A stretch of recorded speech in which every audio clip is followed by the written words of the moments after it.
ಕೃತಿಯಲ್ಲಿ ಏನಿದೆ, ಈ ಕೃತಿಯ ಪರಿಚಯವನ್ನು ನಿಮ್ಮೆಲ್ಲರಿಗೂ ಮಾಡಿಕೊಡ್ಬೇಕು ಅನ್ನೋದು ನಮ್ಮ ಆಶಯ. ನಿಮಗೂ ಕುತೂಹಲ ಇರ್ಬೋದು, ಹೇಗಿರ್ಬೋದಪ್ಪ, ಏನಿರ್ಬೋದಪ್ಪ, ನಾವೆಲ್ಲರೂ ರಾಮಾಯಣವನ್ನು ಕೇಳಿದ್ದೀವಿ ಅಂತ. ಪುರುಷೋತ್ತಮ್ ದಾಸ್ ಹೆಗಡೆ ಅವರ ಪುರುಷೋತ್ತಮಾಯಣ ಹೇಗಿದೆ ಅಂತ ಕೃತಿ ಪರಿಚಯವನ್ನು ಮಾಡಿಕೊಡೋದಕ್ಕೆ ಬಹಳ ಹೆಮ್ಮೆಯಿಂದ ವೇದಿಕೆಗೆ ಒಬ್ಬ ಗಣ್ಯರನ್ನು ಆಹ್ವಾನಿಸೋದಕ್ಕೆ ಇಷ್ಟಪಡ್ತಾ ಇದ್ದೀನಿ. ಅವರು ಹಲವಾರು ವರ್ಷಗಳ ಕಾಲ ನವದೆಹಲಿಯ ಜವಾಹರ್ಲಾಲ್ ನೆಹರು ಯೂನಿವರ್ಸಿಟಿಯಲ್ಲಿ ಕನ್ನಡ ಪ್ರಾಧ್ಯಾಪಕರಾಗಿ ಕೆಲಸ ಮಾಡ್ತಾ ಇದ್ದವರು. ಇನ್ನು ಪ್ರಗತಿಪರ ಚಿಂತಕರು, ಸಾಕಷ್ಟು ವಿಚಾರಗಳ ಬಗ್ಗೆ ಇಲ್ಲಿ ಒಂದಷ್ಟು ಧ್ವನಿ ಎತ್ತೋ ಅವಶ್ಯಕತೆ ಇದೆ ಅಂದಾಗ ಧ್ವನಿ ಎತ್ತಿದಂಥ ಪ್ರಗತಿಪರ ಚಿಂತಕರು ಡಾಕ್ಟರ್ ಪುರುಷೋತ್ತಮ್ ಬಿಳಿಮಲೆಯವರು ನಮ್ಮೆಲ್ಲರಿಗೂ ಈ ಕೃತಿಯ ಪರಿಚಯವನ್ನು ಮಾಡಿಕೊಡ್ಲಿದ್ದಾರೆ. ನಿಮ್ಮೆಲ್ಲರ ಚಪ್ಪಾಳೆಯೊಂದಿಗೆ ಸ್ವಾಗತಿಸಿ ಡಾಕ್ಟರ್ ಪುರುಷೋತ್ತಮ್ ಬಿಳಿಮಲೆಯವರನ್ನು. ವೇದಿಕೆಯ ಮೇಲೆ ಆಸೀನರಾಗಿರುವ ಎಲ್ಲ ಮಹನೀಯರೇ ಮತ್ತು ಸ್ನೇಹಿತರೆ, ಕುಮಾರವ್ಯಾಸ ತನ್ನ ಭಾರತವನ್ನು ಬರೆಯುವ ಮೊದಲು ಪ್ರಸಿದ್ಧವಾದ ಒಂದು ಮಾತನ್ನು ಹೇಳಿದ್ದು ತಮ್ಮಲ್ಲಿ ಅನೇಕರಿಗೆ ಗೊತ್ತಿದೆ. ತಿಣಿಕಿದನು ಪಣಿರಾಯ ರಾಮಾಯಣದ ಕವಿಗಳ ಭಾರದಲ್ಲಿ, ತಿಂತಿಣಿಯಲ್ಲಿ ಕಾಲಿಡಲು ತೆರಪಿಲ್ಲ ಎಂಬ ಮಾತನ್ನು ಹೇಳ್ತಾನೆ. ರಾಮಾಯಣದ ಕವಿಗಳ ಭಾರದಲ್ಲಿ ಭೂಮಿಯಲ್ಲಿ ಕಾಲಿಡಲಿಕ್ಕೆ ಜಾಗ ಇಲ್ಲ ಎಂಬ ಮಾತನ್ನು ಕುಮಾರವ್ಯಾಸ ಹೇಳ್ತಾನೆ. ಆ ಮಾತು ಬಹಳ ಸತ್ಯ. ಯಾಕೆ ಅಂತಂದರೆ, ಈ ದೇಶದ ಸಾವಿರಾರು ಭಾಷೆಗಳಲ್ಲಿ 2011ರ ಜನಗಣತಿಯ ಪ್ರಕಾರ ಭಾರತ ದೇಶದಲ್ಲಿ ಚಿಕ್ಕ ದೊಡ್ಡ ಎಲ್ಲ ಭಾಷೆಗಳು, ತಾಯ್ನುಡಿಗಳು ಸೇರಿದರೆ 19,569 ಭಾಷೆಗಳಿವೆ. ಈ ಇಷ್ಟು ಭಾಷೆಗಳಲ್ಲಿಯೂ ನನ್ನ ಪ್ರಕಾರ ರಾಮಾಯಣಗಳು ಇರಲೇಬೇಕು. ಅದರಲ್ಲಿಯೂ ಕನ್ನಡದಂಥ ಒಂದು ಭಾಷೆ ತಕ್ಕೊಂಡ್ರೆ ನಮಗೆ 12ನೇ ಶತಮಾನದಲ್ಲಿಯೇ ಒಂದು ರಾಮಾಯಣವನ್ನು ನಾಗಚಂದ್ರ ಕೊಟ್ಟ, ಜೈನ ರಾಮಾಯಣವನ್ನು ಕೊಟ್ಟ. ಕನ್ನಡ ಪರಂಪರೆಗೆ ಮೊದಲು ಬಂದದ್ದು ಜೈನ ರಾಮಾಯಣ. ಒಂದು ದುರಂತ ರಾವಣನ ಕಲ್ಪನೆಯನ್ನು ನಾಗಚಂದ್ರ ಕೊಟ್ಟ. ದುಷ್ಟ ಅಲ್ಲ ಅವನು. ಆದರೆ ವಿಮಾನದಲ್ಲಿ ಹೋಗ್ತಾ ಇದ್ದಾಗ ಕೆಳಗೆ ನಿಂತಿದ್ದಂಥ ಸೀತೆಯನ್ನು ಕಂಡು ಅವನ ಮನಸ್ಸನ್ನು ಅವನಿಗೆ ಹಿಡಿತದಲ್ಲಿ ಇಟ್ಟುಕೊಳ್ಳಿಕ್ಕಾಗಲಿಲ್ಲ. ಕವಿ ಕೂಡ ಮರಗುತ್ತಾನೆ. ಎಂಥ ಒಳ್ಳೆ ಮನುಷ್ಯ. ನಳಕೂಬರನ ಹೆಂಡತಿ ಪ್ರೇಮಿಸಿ ಬಂದಾಗ ಬುದ್ಧಿ ಹೇಳಿ ಕಳಿಸಿದ ರಾವಣ, ಕಾಡಿನಲ್ಲಿ ದಂಡಕಾರಣ್ಯದಲ್ಲಿ ಏಕಾಂಗಿಯಾಗಿ ಕುಳಿತಂಥ ಒಬ್ಬಳು ಸೀತೆಯಾಗಿ ಕಂಡು ಮನಸ್ಸು ಕರಗಿ ವಜ್ರದ ಸಂಕಲೆ ಹೃದಯಕ್ಕೆ ನಿಪ ರೂಪವತಿ, ವಜ್ರದ ಸಂಕಲ ಹೃದಯಕ್ಕೆ ಹಾಕಿದಾಗ ಸೋತು ಬಿಡ್ತಾನಲ್ಲ. ಕವಿ ಹೇಳ್ತಾನೆ, ಅಬ್ದಿಯುಮ್ಮೊಮ್ಮೆ ಕಾಲವಶದಿಂ ಮರ್ಯಾದೆಯಂ ದಾಟದೆ. ಸಮುದ್ರವು ಕೂಡ ಕಾಲವಶದಿಂದ ಒಮ್ಮೊಮ್ಮೆ ಮರ್ಯಾದೆಯನ್ನು ದಾಟುತ್ತದೆ. ಮರ್ಯಾದೆಯನ್ನು ದಾಟುವುದೇ ಕಡಲಿನ ಉದ್ದೇಶ ಅಲ್ಲ, ಆದರೆ ಯಾವಾಗಲೂ ಒಮ್ಮೆ ದಾಟ್ತದೆ. ರಾವಣನ ಕತೆ ಹಾಗೆ ಆಯಿತು ಅಂತ ಒಂದು ದುರಂತ ರಾವಣನ ಕಲ್ಪನೆಯನ್ನು ಕನ್ನಡಕ್ಕೆ ಕೊಟ್ಟದ್ದು 12ನೇ ಶತಮಾನದಲ್ಲಿ. ಆ ರಾವಣನ ಕಲ್ಪನೆ ಕುವೆಂಪು ಅಲ್ಲಿ, ಯಕ್ಷಗಾನಗಳಲ್ಲಿ, ದೊಡ್ಡಾಟಗಳಲ್ಲಿ ಮತ್ತೆ ಮತ್ತೆ ಮರುಸೃಷ್ಟಿಗೊಳ್ಳುತ್ತಾ ಇವತ್ತು ಅತ್ಯುತ್ತಮ ವೇಷಧಾರಿಗಳು ಕರ್ನಾಟಕದಲ್ಲಿ ವೇಷ ಮಾಡ ಬಯಸುವುದು ರಾವಣನ ವೇಷ, ರಾಮನ ವೇಷ ಅಲ್ಲ. ಯಾಕಂದರೆ ಆ ಪಾತ್ರಕ್ಕಿರುವ ಆಯಾಮ ಇದೆಯಲ್ಲ, ಕವಿಗಳು ಕೊಟ್ಟಿರುವ ಆಯಾಮ ಇದೆಯಲ್ಲ, ಭಾಳ ದೊಡ್ಡದದು. ಅಲ್ಲಿಂದ ಆರಂಭವಾದರೆ 21ನೇ ಶತಮಾನದಲ್ಲಿ ನಮ್ಮೆಲ್ಲರನ್ನ ಭಾಳವಾಗಿ ಕಾಡಿದ ಬಹುದೊಡ್ಡ ರಾಮಾಯಣವನ್ನು ಬರೆದವರು ಕುವೆಂಪು ಅವರು. ರಾಮಾಯಣ ದರ್ಶನಂ ಅದು ಜ್ಞಾನಪೀಠ ಬಂದ ಮೇಲೆ ಇನ್ನಷ್ಟು ಜನಪ್ರಿಯವಾಯಿತು. ಅಷ್ಟು ಮಾತ್ರ ಅಲ್ಲ, 20ನೇ ಶತಮಾನದ ಅಗತ್ಯಗಳಿಗೆ ಅನುಗುಣವಾಗಿ ರಾಮಾಯಣವನ್ನು ಪುನರ್ರೂಪಿಸಿ ಪುನರ್ರಚಿಸಿ ನಮ್ಮ ಮುಂದಿಟ್ಟರು ಕುವೆಂಪು ಅವರು. ಈಗ ಮೊನ್ನೆ ನಾನು ಹೆಗ್ಗೋಡಿನಲ್ಲಿದ್ದೆ ಕಳೆದ ವಾರ.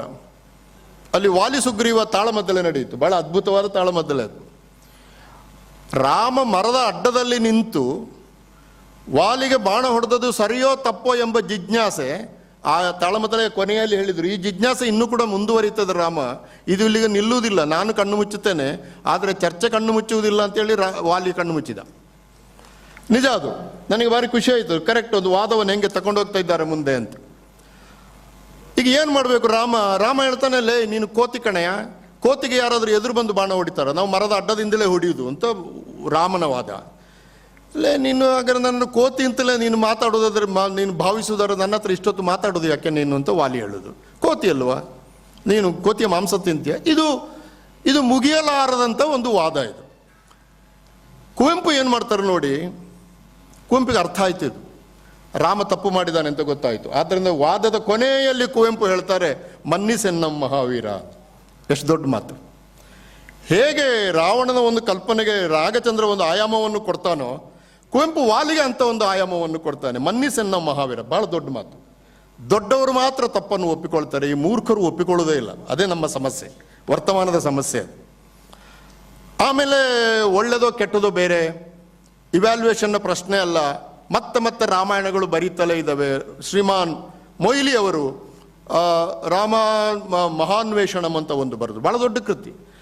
ಅದರಲ್ಲಿ ಡೆಮೋಕ್ರಸಿಯ ಅನೇಕ ವಿಷಯಗಳಿದೆ. ಅದರಲ್ಲಿ ಅದು ಒಂದು ಕಲಾಕೃತಿಯಾಗಿ ಎಷ್ಟು ಯಶಸ್ವಿ ಅಲ್ಲ ಎಂಬುದು ಚರ್ಚೆ ಬೇರೆ. ಆದರೆ ರಾಜಕಾರಣದ ಮಧ್ಯೆ ಬಿಡುವು ತೆಗೆದುಕೊಂಡು ಬರೆದಿದ್ದಾರಲ್ಲ 600-700 ಪೇಜು, ಏನು ಸುಲಭನ?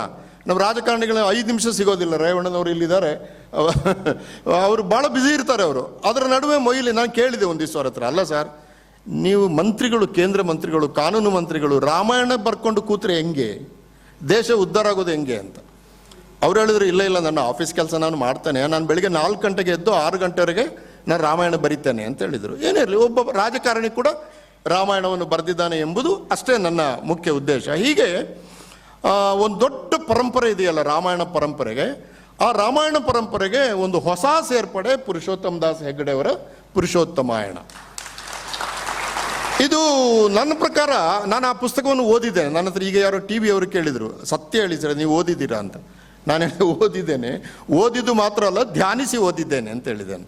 2 ಸಂಪುಟಗಳಲ್ಲಿರುವ ಸುಮಾರು 800 ಪುಟಗಳನ್ನು ನಾನು ಧ್ಯಾನಿಸಿ ಓದಿದ್ದೇನೆ. ಯಾಕಂದ್ರೆ ನಾನು ಡೆಲ್ಲಿಲಿರುವಾಗ ಸಾಹೇಬರು ಒಂದು ಪುಸ್ತಕ ಕಳಿಸಿದರು ನನಗೆ, ಅಲ್ಲೇ ಓದ್ತಾ ಇದ್ದೆ. ಆಮೇಲೆ ನಾನು ಯಾವುದೋ ಕಾರಣಕ್ಕೆ ಮೈಸೂರಿಗೆ ಬಂದೆ, ಪುಸ್ತಕ ಬಿಡುಗಡೆ ಇದೆ ಬನ್ನಿ ಅಂದರು. ನಾನು ಹೇಳಿದೆ, ಮರೆಯರೆ ನನ್ನ ಪುಸ್ತಕ ಡೆಲ್ಲಿಯಲ್ಲಿ ಉಂಟು, ನಾನೆಂತ ತಗೊಳ್ಳಿ ಇನ್ನೊಂದು ಸಂಪುಟ ಅಂತ ಕೊಟ್ಟರು ಅವರು. ಮತ್ತೆ ಓದಿದೆ ನಾನು. ಹಾಗಾಗಿ ಈ ಇಡೀ ಪರಂಪರೆಗೆ ದಾಸ್ ಅವರು ಒಂದು ಭಿನ್ನವಾದ ಕೊಡುಗೆ. ಯಾಕೆ ಅಂತಂದರೆ, ನನಗೆ ಗೊತ್ತಿದ್ದ ಹಾಗೆ ಇಷ್ಟರವರೆಗೆ ರಾಮಾಯಣ ಪರಂಪರೆಯಲ್ಲಿ ಬಂದದ್ದು ಎಲ್ಲವೂ ಕಾವ್ಯವೇ, ಆದರೆ ಇವರು ಕಾದಂಬರಿ.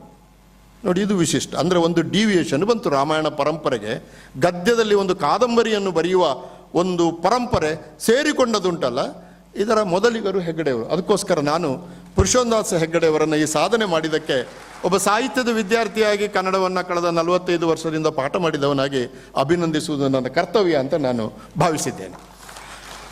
ಆಮೇಲೆ ಈ ರಾಮಾಯಣದ ಬಗ್ಗೆ ನಮ್ಮಲ್ಲಿ ಅದು ವಿಚಿತ್ರ. ಅಂದರೆ ನಾನು ಹೆಚ್ಚು ಮಾತಾಡಿದರೆ ನೀವೇ ಹೇಳ್ತೀರಿ, ನಿಮ್ಮ ರಾಮಾಯಣ ನಿಲ್ಲಿಸಿ ಮರೆಯರೆ ಅಂತ. ಹಾಗೂ ಕೂಡ ಇದೆ, ಜಾಸ್ತಿ ಮಾತಾಡಿದರೂ ಅದು ರಾಮಾಯಣವೇ. ಬೈಯುವ ಅದೊಂದು ಬೈಗಳ ಪದ ಕೂಡ ಆಗಿದೆ. ಅವನು ರಾಮಾಯಣ ನಿಂತರೆ ಸಾಕು ಮಾರೆಯರೆ ಅಂತ ನೀವು ಹೇಳ್ಬೋದು. ಹಾಗಾಗಿ ಇದನ್ನು ಭಾಳ ಎಚ್ಚರದಿಂದ ನಾವು ನಿಭಾಯಿಸಬೇಕಾಗಿದೆ. ಏನೇ ಇರಲಿ, ಬಟ್ ಪ್ರಶ್ನೆ ಏನಂತಂದರೆ, ಇಷ್ಟೊಂದು ರಾಮಾಯಣಗಳಿದೆಯಲ್ಲ, ಇದರ ಯಾರು ಲೆಕ್ಕ ಹಾಕಿದವರಿಲ್ಲ. ಭಾರತ ದೇಶದಲ್ಲಿರುವ 19,569 ಭಾಷೆಗಳಲ್ಲಿ ಎಷ್ಟು ರಾಮಾಯಣಗಳಿವೆ ಎಂಬುದರ ಲೆಕ್ಕವನ್ನು ಇವತ್ತಿನವರೆಗೆ ಯಾರೂ ಇಟ್ಟಿಲ್ಲ. ಸಾಹೇಬರಿಗೆ ಗೊತ್ತಿದೆ, ನಮ್ಮ ಗುರುಗಳವರು ರಾಮಕೃಷ್ಣ ಅವರು 1916ರಲ್ಲಿ ಬ್ರಿಟಿಷರು ಬಂದಾಗ VX ಸೂಕ್ತಂಕರ್ ಅವರನ್ನ ಕೇಳಿದರು, ಲೇ ಮಾರಾಯರೆ ಮಹಾಭಾರತದ ಒಂದು ಟೆಕ್ಸ್ಟ್ ಮಾಡಿಕೊಡಿ ನಮಗೆ ಅಂತ. ಈ ರಾಮಾಯಣದ ಕಥೆಯೇ ಮಹಾಭಾರತದ ಕಥೆ ಕೂಡ. ಅವರು ಒಂದು ವಿಂಟರ್ ನೀಡ್ಸ್, ಆಮೇಲೆ ದೊಡ್ಡ ಜಗತ್ಪ್ರಸಿದ್ಧ ವಿದ್ವಾಂಸರನ್ನೆಲ್ಲ ಸೇರಿಸಿಕೊಂಡು ಮಹಾಭಾರತ ಪಠ್ಯ ಯಾವುದು, ವ್ಯಾಸ ಬರೆದದ್ದು ಒರಿಜಿನಲ್ ಯಾವುದು ಅಂತ ಹುಡುಕಿಕೊಂಡು ಕೊನೆಗೆ ಬೋರಿ ಭಂಡಾರ್ಕರ್ಸ್ ಓರಿಯೆಂಟಲ್ ರಿಸರ್ಚ್ ಇನ್ಸ್ಟಿಟ್ಯೂಟ್ ಪೂನಾದಲ್ಲಿದೆ, ಅವರು ಕಲೆಕ್ಟ್ ಮಾಡಿದ ಭಾರತಗಳ ಸಂಖ್ಯೆ ನನಗೆ ಗೊತ್ತಿದ್ದಾಗ, ಐ ಮೇ ಬಿ ರಾಂಗ್ ಇದ್ರೆ ಸಾಹೇಬರು ಅದನ್ನು ಸರಿ ಮಾಡಿ, 1128 ಪಠ್ಯಗಳನ್ನು ಕಲೆಕ್ಟ್ ಮಾಡಿದರು. ಎಲ್ಲವೂ ವ್ಯಾಸ ಪರಿಣೀತವೇ, ವ್ಯಾಸನೇ ಬರೆದದ್ದು ಅಂತ. ಆದರೆ ಒಂದರಲ್ಲಿ 1,30,000 ಶ್ಲೋಕ, ಒಂದರಲ್ಲಿ 80,000 ಶ್ಲೋಕ, ಒಂದರಲ್ಲಿ 90,000 ಶ್ಲೋಕ, ಹೀಗೆ ಬೇರೆ ಬೇರೆ. ಇದರಲ್ಲಿ ಒರಿಜಿನಲ್ ಯಾವುದನ್ನು ಹುಡುಕೋದು? ನಮ್ಮ ದೇಶದಲ್ಲಿ ಒಂದು ಕಾವ್ಯವನ್ನು ಪುರುಷೋತ್ತಮ ದಾಸರು ಬರೀತಾರೆ, ಆಮೇಲೆ ನಾವೆಲ್ಲರೂ ಬರೀತೇವೆ ಅದನ್ನು. ಇದು beauty, the beauty of India. ಇಡೀ ಭಾರತ ದೇಶ ಒಂದು ಕಾವ್ಯವನ್ನು ಬರೀತದೆ, ಸಂಭ್ರಮಿಸ್ತದೆ. ಅದು ಯಕ್ಷಗಾನವಾಗಿ ಸಂಭ್ರಮಿಸ್ತದೆ, ಕಾದಂಬರಿಯಾಗಿ ಸಂಭ್ರಮಿಸ್ತದೆ, ಮಹಾಕಾವ್ಯವಾಗಿ ಸಂಭ್ರಮಿಸ್ತದೆ. ಒಂದು ಕೃತಿ ಪಡೆದುಕೊಳ್ಳುವ ಸಾವಿರಾರು ಆಯಾಮಗಳ ಬಗ್ಗೆ ನಮ್ಮ ಹೊಸ ಹುಡುಗರು ಕೆಲಸ ಮಾಡಬೇಕಾಗಿದೆ, ಮಾಡ್ತಾ ಇಲ್ಲ. ಅವ್ರು ರಾಮಾಯಣ ಅಂದರೆ ಅಂತ ಬಿಟ್ಟು ಬಿಡೋದು, ಅದು ಮಹಾಭಾರತ ನಿನ್ನ ಮಹಾಭಾರತ ಸಾಕಯ್ಯ ಅಂತ ಹೇಳೋದು. ಹಂಗೆ ಅಲ್ಲ ಅದು. ಇವು ಪರಂಪರೆಗಳು, ಇವು ಬರೀ ಟೆಕ್ಸ್ಟ್ಗಳಲ್ಲ, ಇವು ಪಠ್ಯಗಳಲ್ಲವೇ ಅಲ್ಲ, ಇವು ಒಂದೊಂದು ಪರಂಪರೆಗಳನ್ನು ನಿರ್ಮಾಣ ಮಾಡಿದೆ. ಸೊ 1128 ಪಠ್ಯಗಳನ್ನು ಕಲೆಕ್ಟ್ ಮಾಡಿ ಸೂಕ್ತಂಕರ 40 ವರ್ಷ ಕೆಲಸ ಮಾಡ್ತಾರೆ ಅವರು. 40 ವರ್ಷ ಕೆಲಸ ಮಾಡಿ ಒಂದು ಪಠ್ಯವನ್ನು ತಯಾರು ಮಾಡ್ತಾರೆ, ಅದನ್ನೆಲ್ಲ ಓದುವುದು. ಅದು ಏನು ಕಾಪಿ ಮಾಡುವವರು ಪುಣ್ಯಾತ್ಮ, ಈಗ ಪುರುಷೋತ್ತಮ ದಾಸರು ಮಾಡಿದ ಹಾಗೆ ಮೂಲ ರಾಮಾಯಣ ವಾಲ್ಮೀಕಿ ಏನಿದ್ದಾರೆ ಅದನ್ನೇ ನಾನು ಕಾದಂಬರಿಯಲ್ಲಿ ಬರೀತೇನೆ ಅಂತ ಹೊರಡುವುದು, ಆದರೆ ಮುಗಿಸೋದು ಹಾಗೆ ಅಲ್ಲವೇ ಅಲ್ಲ. ಅವರದೆಲ್ಲ ಸೇರಿಸ್ತಾರೆ. ಅದಕ್ಕೆ ಸೇರಿಸುವ ಹಕ್ಕುಂಟು ಲೇಖಕನಿಗೆ, ಭಾರತ ದೇಶದಲ್ಲಿ ಸೇರಿಸುವ ಹಕ್ಕುಂಟು. ಆದ್ದರಿಂದ ಅದು ಅಪರಾಧವೂ ಅಲ್ಲ, ತಪ್ಪೂ ಅಲ್ಲ, ಅದು ಸರಿಯಾದ ಕ್ರಮವೇ. ಅದು ಪರಂಪರೆಯ ಸರಿಯಾದ ರೀತಿಯ ಮುಂದುವರಿಕೆ. ಅದು ಅವನು ಏನು ಮಾಡ್ತಾನೆ, ವ್ಯಾಸ ಭಾರತವನ್ನು ಕಾಪಿ ಮಾಡುವ, ಗಣೇಶನ ಬಗ್ಗೆ ಬರೀತಾನೆ, ಆಮೇಲೆ ಏನೋ ಮಾಡ್ತಾನೆ. ಆಮೇಲೆ ಅವನಿಗಾಗ್ತದೆ, ನನ್ನ ಮಕ್ಕಳು ಈ ಎಲ್ಲ ದೇವರುಗಳಿದ್ದಾರೆ, ನನ್ನ ದೇವರೇ ಇಲ್ವಲ್ಲ ಇಲ್ಲಿ ಅಂತ ಅವನು ಊರಿನ ದೇವರ ಬಗ್ಗೆ 2 ಶ್ಲೋಕ ಸೇರಿಸಿಬಿಡ್ತಾನೆ ಅವನು. ಹಾಗಾಗಿ ಮೇಲುಕೋಟೆ ಚೆಲುವನಾರಾಯಣನಿಗೂ ಕೂಡ ವ್ಯಾಸ ಭಾರತದಲ್ಲಿ ಒಂದು ಜಾಗ ಇದೆ. ತಂಜಾವೂರು ಟೆಕ್ಸ್ಟಲ್ಲಿ ಮೀನಾಚಮ್ಮನಿಗೂ ಒಂದು ಜಾಗ ಇದೆ. ಕಾಲಿಘಾಟ್ ಟೆಕ್ಸ್ಟಲ್ಲಿ ವೆಸ್ಟ್ ಬೆಂಗಾಲದ ಕಾಳಿ ಅಮ್ಮನಿಗೂ ಕೂಡ ಒಂದು, ಎಲ್ಲರೂ ಸೇರಿಸಿಕೊಳ್ಳೋದು ನೋಡಿ.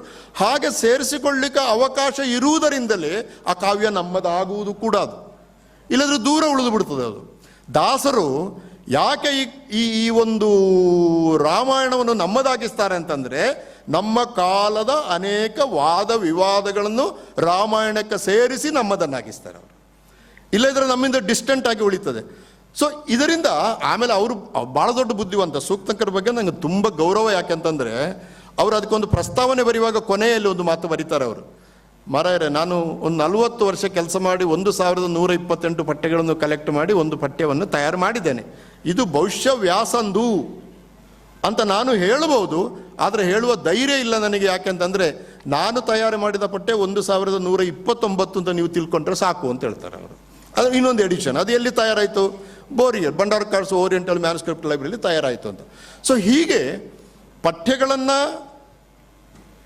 ಸಮುದಾಯಗಳು ನಮ್ಮ ದೇಶದಲ್ಲಿ ಪುನರ್ ನಿರ್ಮಾಣ ಮಾಡ್ತವೆ. ಕಮ್ಯುನಿಟಿಗಳು, ನಮ್ಮಲ್ಲಿ ಒಂದು 4000 ಕಮ್ಯುನಿಟಿಗಳಿವೆ. ಅವು ತಮಗೆ ಬೇಕಾದಾಗ ರೀಅಪ್ರೋಟಿವ್ ಮಾಡ್ಕೊಳ್ತವೆ. ಉದಾಹರಣೆಗೆ ಮಧ್ಯಪ್ರದೇಶದಲ್ಲಿ ವಸ್ತ್ರಾಪಹಾರಕ ಕೃಷ್ಣ ಅಲ್ಲ, ಮಹಾಭಾರತ. ಮಧ್ಯಪ್ರದೇಶದ ಟ್ರೈಬಲ್ಗಳಲ್ಲಿ ಸಿಗುವ ಮಹಾಭಾರತದಲ್ಲಿ ವಸ್ತ್ರಾಪಹಾರಕ ಕೃಷ್ಣ ಅಲ್ಲ, ಭೀಮ. ಅವ ಚಂದದ ಹುಡುಗಿ ನೋಡಿದ ಕೂಡಲೇ ಅಪ್ಪನನ್ನು ಪ್ರಾರ್ಥಿಸುವುದು. ಅಪ್ಪ ವಾಯುದೇವ ನೋಡಿ, ಅವ ಜೋರು ಬೀಸ್ತಾನೆ, ಹುಡುಗಿಯರ ಸೀರೆ ಹಾರಿ ಹೋಗ್ತದೆ, ಇವ ಎತ್ತಿಕೊಂಡು ಹೋಗುದು. ಇದು ವಸ್ತ್ರಾಪಹಾರಕ ಕೃಷ್ಣ ಅಲ್ಲ, ಅವ ಮಧ್ಯಪ್ರದೇಶದ ಟ್ರೈಬ್ಸ್ಗಳಿಗೆ ಭೀಮ ಬೇಕು. ತಮಿಳುನಾಡಿನಲ್ಲಿ ನೀವು ನೋಡಿದ್ರಲ್ಲ, ತಮಿಳುನಾಡಿನಲ್ಲಿ ಈಗ ದ್ರೌಪದಿ ಮಹಾಭಾರತದ ಒಂದು ಕ್ಯಾರೆಕ್ಟರ್, ತಮಿಳುನಾಡಿನಲ್ಲಿ ಕರಗ ಆಗಿ ದ್ರೌಪದಿ ಅಮ್ಮ ಆಗಿಬಿಟ್ಟಿದ್ದಾಳೆ. ಈ ಬೆಂಗಳೂರು ಕರಗದಲ್ಲಿ ಏನದು ಬರೋದು? ದ್ರೌಪದಿ. ದ್ರೌಪದಿ ಅಮ್ಮ ಆದ ಮೇಲೆ ಸಮಸ್ಯೆ ಎಲ್ಲಿ ಅಂದರೆ ಥಿಯೇಟರ್ನಲ್ಲಿ. ಈಗ ಯಕ್ಷಗಾನದಲ್ಲಿ ದ್ರೌಪದಿ ವಸ್ತ್ರಾಪರಣ ಬರ್ತದೆ ನಮ್ಮಲ್ಲಿ, ನಾವೆಲ್ಲ ಯಕ್ಷಗಾನದವರು, ಕರಾವಳಿಯವರು. ವಸ್ತ್ರಾಪರಣ ಕೌರವ ಹೇಳ್ತಾನೆ, ಇವಳು ಸೀರೆಯನ್ನು ಎಳಿ ಅಂದಾಗ ದುಶ್ಯಾಸನ ಹೋಗ್ತಾನೆ, ಸೀರೆಯನ್ನು ಎಳಿತಾನೆ, ಚೆಂಡೆ ಹೊಡಿತಾರೆ, ಡಬ್ಬ ಡಬ್ಬ ಆಗ್ತದೆ, ಕೊನೆಗೆ ಕೃಷ್ಣ ಬರ್ತಾನೆ. ಮೂಲ ಭಾರತದಲ್ಲಿ ಹೇಗಿದೆಯೋ ಸುಮಾರಾಗಿ ಹಾಗೆ ಹೋಗ್ತದೆ. ಈ ತಮಿಳುನಾಡಿನ ಸಮಸ್ಯೆ ಏನಂದರೆ ಅವಳು ದ್ರೌಪದಿ ಅಮ್ಮ ಆಗಿಬಿಟ್ಟಿದ್ದಾಳಲ್ಲ. ಮಹಾಭಾರತದ ಒಂದು ಕ್ಯಾರೆಕ್ಟರ್, ಒಂದು ಪಾತ್ರ ತಮಿಳುನಾಡಿನಲ್ಲಿ ದೈವ ಆಗಿ, ಮಕ್ಕಳನ್ನು ಕೊಡುವ ದೈವ ಆಗಿ ಈ ದುಶ್ಯಾಸನ ಮಾಡ್ತಾನಲ್ಲ. ಆ ದಿವಸ ಅವ ಬೆಳಿಗ್ಗೆ ಹೋಗಿ ದ್ರೌಪದಿ ಅಮ್ಮನಿಗೆ ಕೈ ಮುಗಿದು ಬಂದಿರ್ತಾನೆ, ಅಮ್ಮ ಇವತ್ತು ರಾತ್ರಿ ನಂದು ನಾಟಕ ಉಂಟು, ನೀನು ನನಗೆ ಒಂದು ಒಳ್ಳೇದು ಮಾಡಬೇಕು, ನನಗೆ ಆಶೀರ್ವಾದ ಮಾಡಬೇಕು ಅಂತ ಕೈ ಮುಗಿದು ಬಂದಿರ್ತಾನೆ. ಕೈ ಮುಗಿದು ಬಂದು ರಂಗಸ್ಥಳಕ್ಕೆ ಬಂದಾಗ ದ್ರೌಪದಿ ನಿಂತಿದ್ದಾಳೆ, ಸೀರೆ ಎಳಿಬೇಕು. ನೀವು ನೋಡಬೇಕು ಅದು ಗಮ್ಮತ್ತು. ತೆರುಕೊತ್ತಿನಲ್ಲಿ ಅವ ಮೊದಲು ಮಾಡೋದು ರಂಗಭೂಮಿಯಲ್ಲಿಯೇ ಹೋಗಿ ದ್ರೌಪದಿ ಕಾಲಿಗೆ ಡಪ್ ಅಂತ ಬಿದ್ದು ಬಿಡ್ತಾನೆ. ಬಿದ್ದುಬಿಟ್ಟು ಕಾಲು ಗಟ್ಟಿ ಹಿಡ್ಕೊಂಡು, ಅಮ್ಮ ನಾನು ನಿನ್ನ ಸೀರೆ ಎಳಿಬಾರ್ದು, ಯಾಕಂದ್ರೆ ನಾಳೆ ಏನಾರಾದರೆ ಅಮ್ಮ ಅಲ್ಲೋ ಅವಳು, ಏನಾದರೂ ಮಕ್ಕಳಿಗೆ ಏನಾರಾದರೆ, ಹೆಂಡತಿಗೆ ಏನಾರಾದರೆ, ಅಥವಾ ಇವನಿಗೆ ಏನೋ, ಇವ ಬಿದ್ದವನು ಹೇಳದೇ ಇದ್ರೆ, ಅಮ್ಮ ನಾನು ಮಾಡ್ತಾ ಇರೋದು ತೆರುಕೊತ್ತು, ನಾನು ನಿನ್ನ ಸೀರೆ ಮುಟ್ಟಿದರೆ, ನಿನ್ನ ಮೈ ಮುಟ್ಟಿದರೆ ದಯವಿಟ್ಟು ನನ್ನನ್ನು ಕ್ಷಮಿಸಮ್ಮ, ಒಬ್ಬ ನಟನಾಗಿ ನಾನು ಈ ಕೆಲಸವನ್ನು ಮಾಡಬೇಕು ಅಂತ ಹೇಳಿ ಕೈ ಮುಗಿದು ಎಣ್ಣೆಗೆ ಅಂತ ಸೀರೆ ಎಳಿತಾನೆ. ಯೋಚನೆ ಮಾಡಿ, ವ್ಯಾಸ ತನ್ನ ಮಹಾಕಾವ್ಯದ ಒಂದು ಪಾತ್ರವಾದ ದ್ರೌಪದಿಯ ಕಾಲಿಗೆ ದುಶ್ಯಾಸನ ಬಿದ್ದ ಅನ್ನುವಂಥ ವ್ಯಾಸನಿಗೆ ಕನಸಾದರೂ ಬಿದ್ದಿರಬಹುದಾ ಅಂತ. ಆದರೆ ಅದು ತಮಿಳುನಾಡಿನಲ್ಲಿ ಸಾಧ್ಯ ಆಗಿದೆ. ಅಂದರೆ ನಾನು ಯಾಕೆ ಹೇಳ್ತಿದ್ದೀನಿ ಅಂತಂದರೆ, ಮಹಾಕಾವ್ಯಗಳನ್ನು ಕೂಡ ನಮ್ಮ ದೇಶದ ಜನ ಮತ್ತೆ ಮತ್ತೆ ಕಟ್ಟಿಕೊಂಡು ಹೊಸತು ಮಾಡಿಕೊಂಡು ಬಂದಿದ್ದಾರೆ. ಇದು ಪರಂಪರೆ. ಒಂದು ರಾಮಾಯಣದಲ್ಲಿ, ಜನಪದ ರಾಮಾಯಣದಲ್ಲಿ ಸೀತೆ ಕಾಡಿಗೆ ಹೋಗಬೇಕು, ಇದು ಭಾಳ ಚೆನ್ನಾಗಿ ಬರೆದಿದ್ದಾರೆ ದಾಸರು. ಸೀತೆ ನಾನು ಬರ್ತೀನಿ ಅಂತ ಹಠ ಹಿಡಿಯೋದು ರಾಮನೊಟ್ಟಿಗೆ. ಈ ಹೆಂಗಸರು ಹಠ ಹಿಡಿದ್ರೆ ಹೇಗೆ ಹಿಡಿತಾರೆ ಅಂತ ನಾನೇನು ಹೇಳಬೇಕಾಗಿಲ್ಲ ನಿಮಗೆ. ಹಠ, ನಾ ಬರ್ತೀನಿ, ರಾಮನ ನೀನು ಬರಬೇಡ ಅಂತ. ನೀನು ವೃದ್ಧರಾದ ತಂದೆ ತಾಯಿಯ ಸೇವೆ ಮಾಡ್ಕೊಂಡಿರ್ಬೇಕಾದ್ದು ನಿನ್ನ ಕರ್ತವ್ಯ. ಅಪ್ಪ ಹೇಳಿದ್ದು ನನ್ನನ್ನು ಹೋಗ್ಲಿಕ್ಕೆ, ನಾನು ಹೋಗ್ತಾನೆ, ನೀನು ಇಲ್ಲಿರು ಅಂತ. ಚರ್ಚೆ ನಿಲ್ಲುವುದಿಲ್ಲ. ಕೊನೆಗೆ ಸೀತೆ ಕೇಳುದು, ಅಲ್ಲ ರಾಮ, ನೀನು ಎಷ್ಟೊಂದು ರಾಮಾಯಣ ಕೇಳಿರ್ಬೋದು, ಯಾವುದಾದ್ರೂ ರಾಮಾಯಣದಲ್ಲಿ ಸೀತೆಯನ್ನು ಬಿಟ್ಟು ರಾಮ ಹೋಗಿದ್ದಾನ? ನೋಡಿದ್ದು ರಾಮಾಯಣದ ಒಳಗೆ ಒಂದು ರಾಮಾಯಣ. ರಾಮನಿಗೆ ಅದಕ್ಕೆ ಉತ್ತರ ಇಲ್ಲ. ಅವ ಕೇಳಿದ ಯಾವ ರಾಮಾಯಣದಲ್ಲಿ ಕೂಡ ಸೀತೆಯನ್ನು ಅಯೋಧ್ಯೆಯಲ್ಲಿ ಬಿಟ್ಟು ಹೋದದ್ದೇ ಇಲ್ಲ. ಸರಿ ಹೊರಡು ಅಂತ ಹೊರಡುತ್ತಾನೆ. ನೋಡಿ, ಇದು ಒಂಥರ ಇಂಟರ್ನಲ್ ಕ್ರಿಟಿಸಿಸಮ್ ಜೊತೆಗೆ ಅಪ್ರೋಪ್ರಿಯೇಟ್ ಮಾಡಿಕೊಂಡು, ಜೊತೆಗೆ ಲೇಖಕನಿಗೆ ಕಲಾವಿದನಿಗೆ ತನ್ನ ಸ್ವಂತಿಕೆಗೆ ಅವಕಾಶ ಕೊಟ್ಟು ವಿಸ್ತರಿಸಿಕೊಳ್ಳುತ್ತಾ, ಕಾಲಕ್ಕೆ ಅನುಗುಣವಾಗಿ ಬದಲಾದ ರೂಪವನ್ನು ತಾಳುತ್ತಾ, ಸಮಕಾಲೀನಗೊಳ್ಳುತ್ತಾ ಹೋಗುತ್ತಾ ಇರುವ ಒಂದು ಪ್ರಕ್ರಿಯೆಯಲ್ಲಿ ಯಾವ ಕಾವ್ಯಗಳು ಕೂಡ ಕಾಲ ಮತ್ತು ಸ್ಥಳದಲ್ಲಿ ಸ್ಥಗಿತ ಆಗುವುದೇ ಇಲ್ಲ, ಆಗಲಿಕ್ಕೆ ಸಾಧ್ಯವೇ ಇಲ್ಲ. ಅದು ಆಗಿದೆ ಅಂತ ತಿಳ್ಕೊಂಡ್ರೆ ನಾವು ಮೂರ್ಖರು ಅಂತ ಅರ್ಥ. ಅದು ಆಗುವುದಿಲ್ಲ. ಅದು ಚಲನಶೀಲವಾದದ್ದು. ಆದ್ದರಿಂದ ಸಮುದಾಯಗಳು ಕಾಲ ಬದಲಾದ ಹಾಗೆ ಟೆಕ್ಸ್ಟ್ಗಳು ಬದಲಾಗ್ತಾ ಹೋಗ್ತವೆ. 3 ಪ್ರದೇಶಗಳು. ಇವತ್ತು ಮಣಿಪುರ ಹೊತ್ತಿ ಉರಿತಾ ಇದೆ, ಅಲ್ಲಿಯ ಮಹಾಭಾರತ ಬೇರೆ, ಅಲ್ಲಿಯ ರಾಮಾಯಣ ಬೇರೆ, ತಮಿಳುನಾಡಿನ ರಾಮಾಯಣ ಬೇರೆ, ಕರಾವಳಿಯ ಯಕ್ಷಗಾನದ ರಾಮಾಯಣಗಳು ಬೇರೆ. ಪ್ರದೇಶಕ್ಕೆ ಅನುಗುಣವಾಗಿ ರಾಮಾಯಣಗಳು ಪುನಃ ಸೃಷ್ಟಿಯಾಗ್ತವೆ. ಆಮೇಲೆ ವ್ಯಕ್ತಿಯ ಪ್ರತಿಭೆ, ಬರವಣಿಗೆಗಾರನ ಪ್ರತಿಭೆ, ಅವನ ಪ್ರತಿಭೆಗೆ ಅನುಗುಣವಾಗಿ ಬದಲಾವಣೆ ಆಗ್ತಾ ಹೋಗ್ತದೆ. ಸೊ ಹೀಗಾಗಿ ನಾನು ಇದನ್ನು ಯಾಕೆ ಇಷ್ಟು ವಿಸ್ತಾರವಾಗಿ ಹೇಳಿದೆ ಅಂತಂದರೆ, ನಾಳೆ ಈ ಕೃತಿ ಪ್ರಕಟ ಆದಾಗ ಯಾರಾದರೂ ಇದರ ಬಗ್ಗೆ ಒಂದು ಪ್ರಶ್ನೆ ಎತ್ತಿ ಬಿಡುವ ಸಾಧ್ಯತೆಗಳಿದೆ. ಅದೇನು, ದಾಸರು ಹೀಗೆ ಬರೆದದ್ದು, ವಾಲ್ಮೀಕಿ ಹೀಗೆ ಬರೀಲಿಲ್ಲಲ್ಲ, ನಿಮಗೆ ಯಾರು ಅಂತ. ಅವರು ಸ್ವಲ್ಪ ಜನಗಟ್ಟಿ, ಅವರು ದಾಸರು ನೋಡಲಿಕ್ಕೆ ಹೀಗಿದ್ರು ಗಟ್ಟಿದ್ದಾರೆ. ಅವರು ಇಷ್ಟು ಜನ ಸೇರಿಸಿದಾರಲ್ಲ ನಿಮ್ಮನ್ನೆಲ್ಲ, ಒಳ್ಳೆ ಬ್ರೇಕ್ಫಾಸ್ಟ್ ಕೊಟ್ಟಿದ್ದಾರಲ್ಲ, ಅಂದರೆ ಜನಗಟ್ಟಿ ಅಂತ ಅರ್ಥ ಅವರು.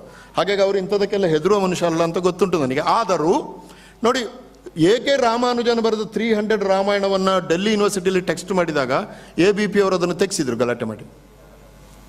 300 ರಾಮಾಯಣ ಅಂತ ಟೆಕ್ಸ್ಟ್. ಅದು ಒಂದು ರಾಮಾಯಣ ಅಲ್ಲ, ದೇಶದಲ್ಲಿ ಅನೇಕ ರಾಮಾಯಣಗಳಿವೆ ಅಂತ ನಾನು ಹೇಳಿದೆ. ನನಗೆ ಸಮಯ ಇದ್ದರೆ ನಾನು ತುಳು ರಾಮಾಯಣದ ಬಗ್ಗೆ ಹೇಳ್ತೇನೆ ನಿಮಗೆ.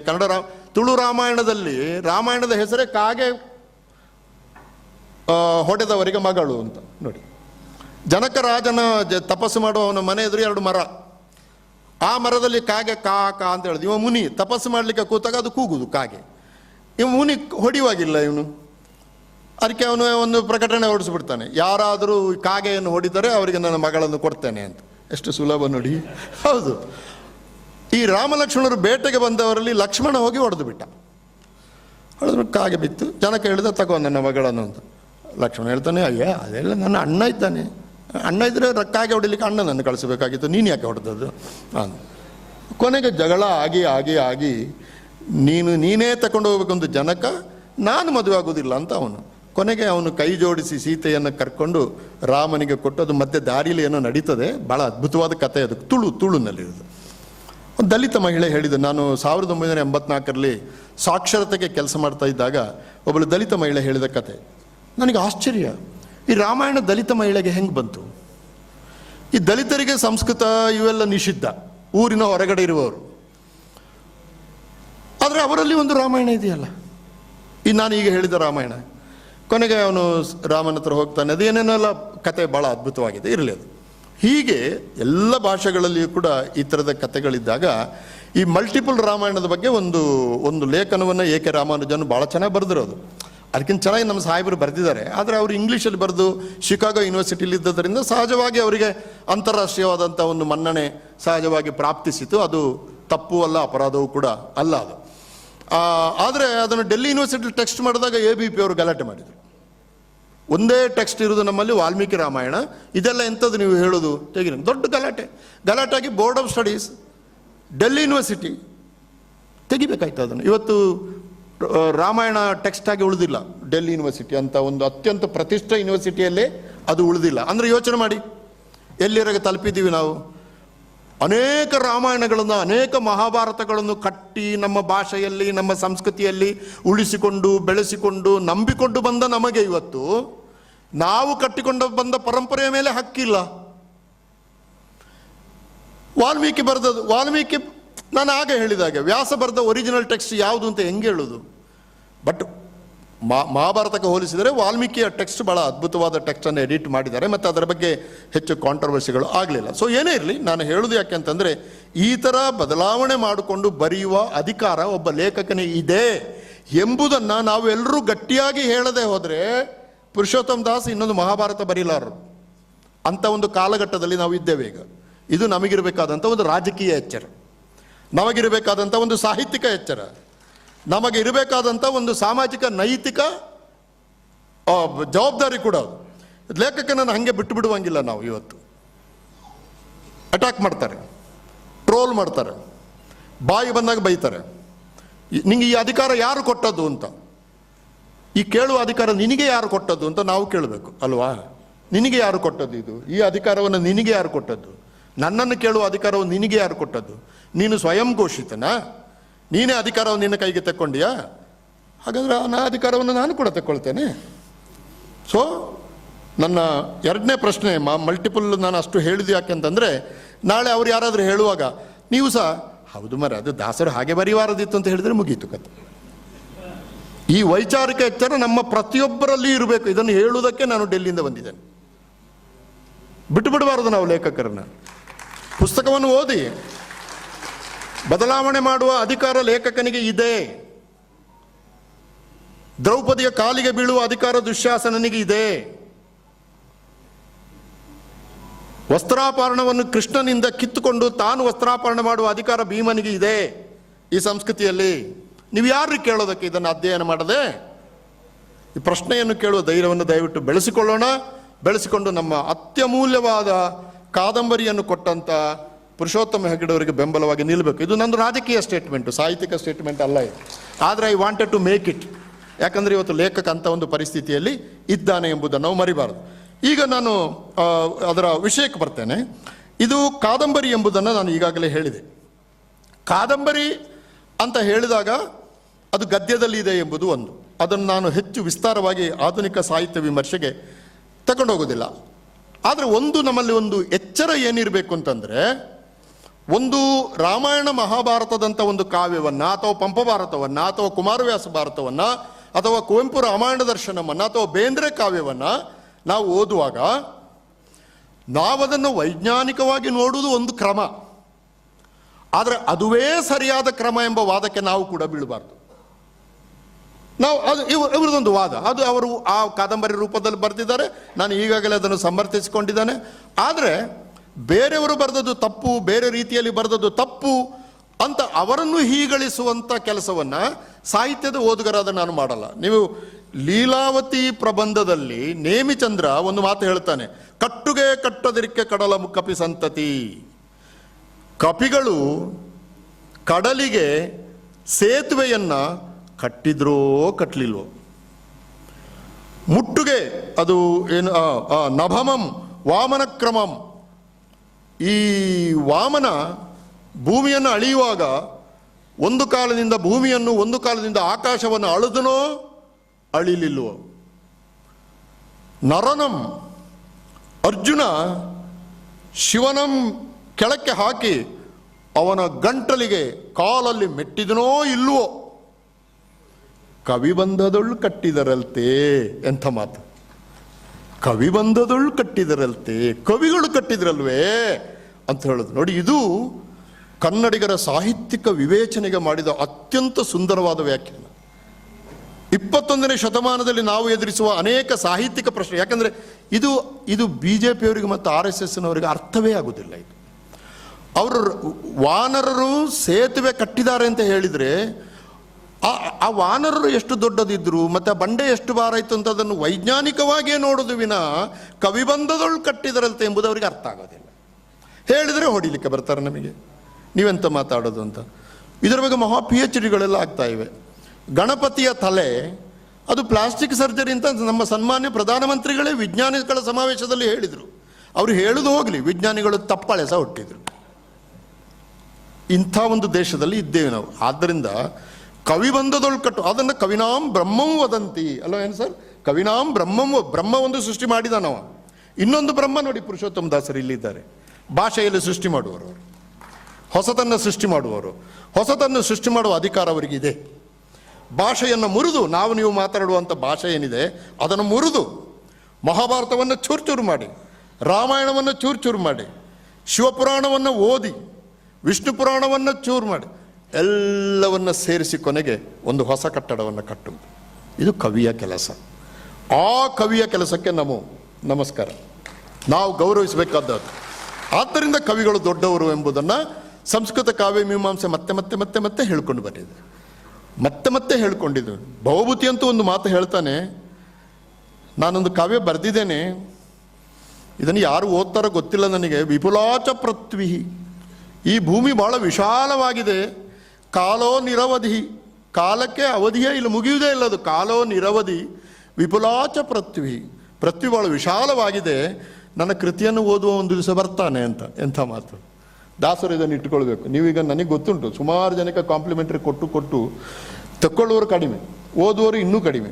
ಆದ್ದರಿಂದ ಪುಸ್ತಕಕ್ಕೆ ಹಾಕಿದ ದುಡ್ಡು ವಾಪಸ್ ಬರ್ತದೆ ಅಂತ ನಾವು ತಿಳ್ಕೊಂಡು ಪುಸ್ತಕಕ್ಕೆ ಬರೆದ್ರೆ ಹೋದ್ರಿ ನೀವು ಗಾನ್ ವಿತ್ ದ ವಿಂಡ್. ನಮ್ಮ ಚಿಕ್ಕಣ್ಣನವರೆಲ್ಲ ಇದ್ದಾರೆ, ಎಷ್ಟು ಪುಸ್ತಕ ಬರೆದಿದ್ದಾರೆ ಅಂತ ಗೊತ್ತಿದೆ.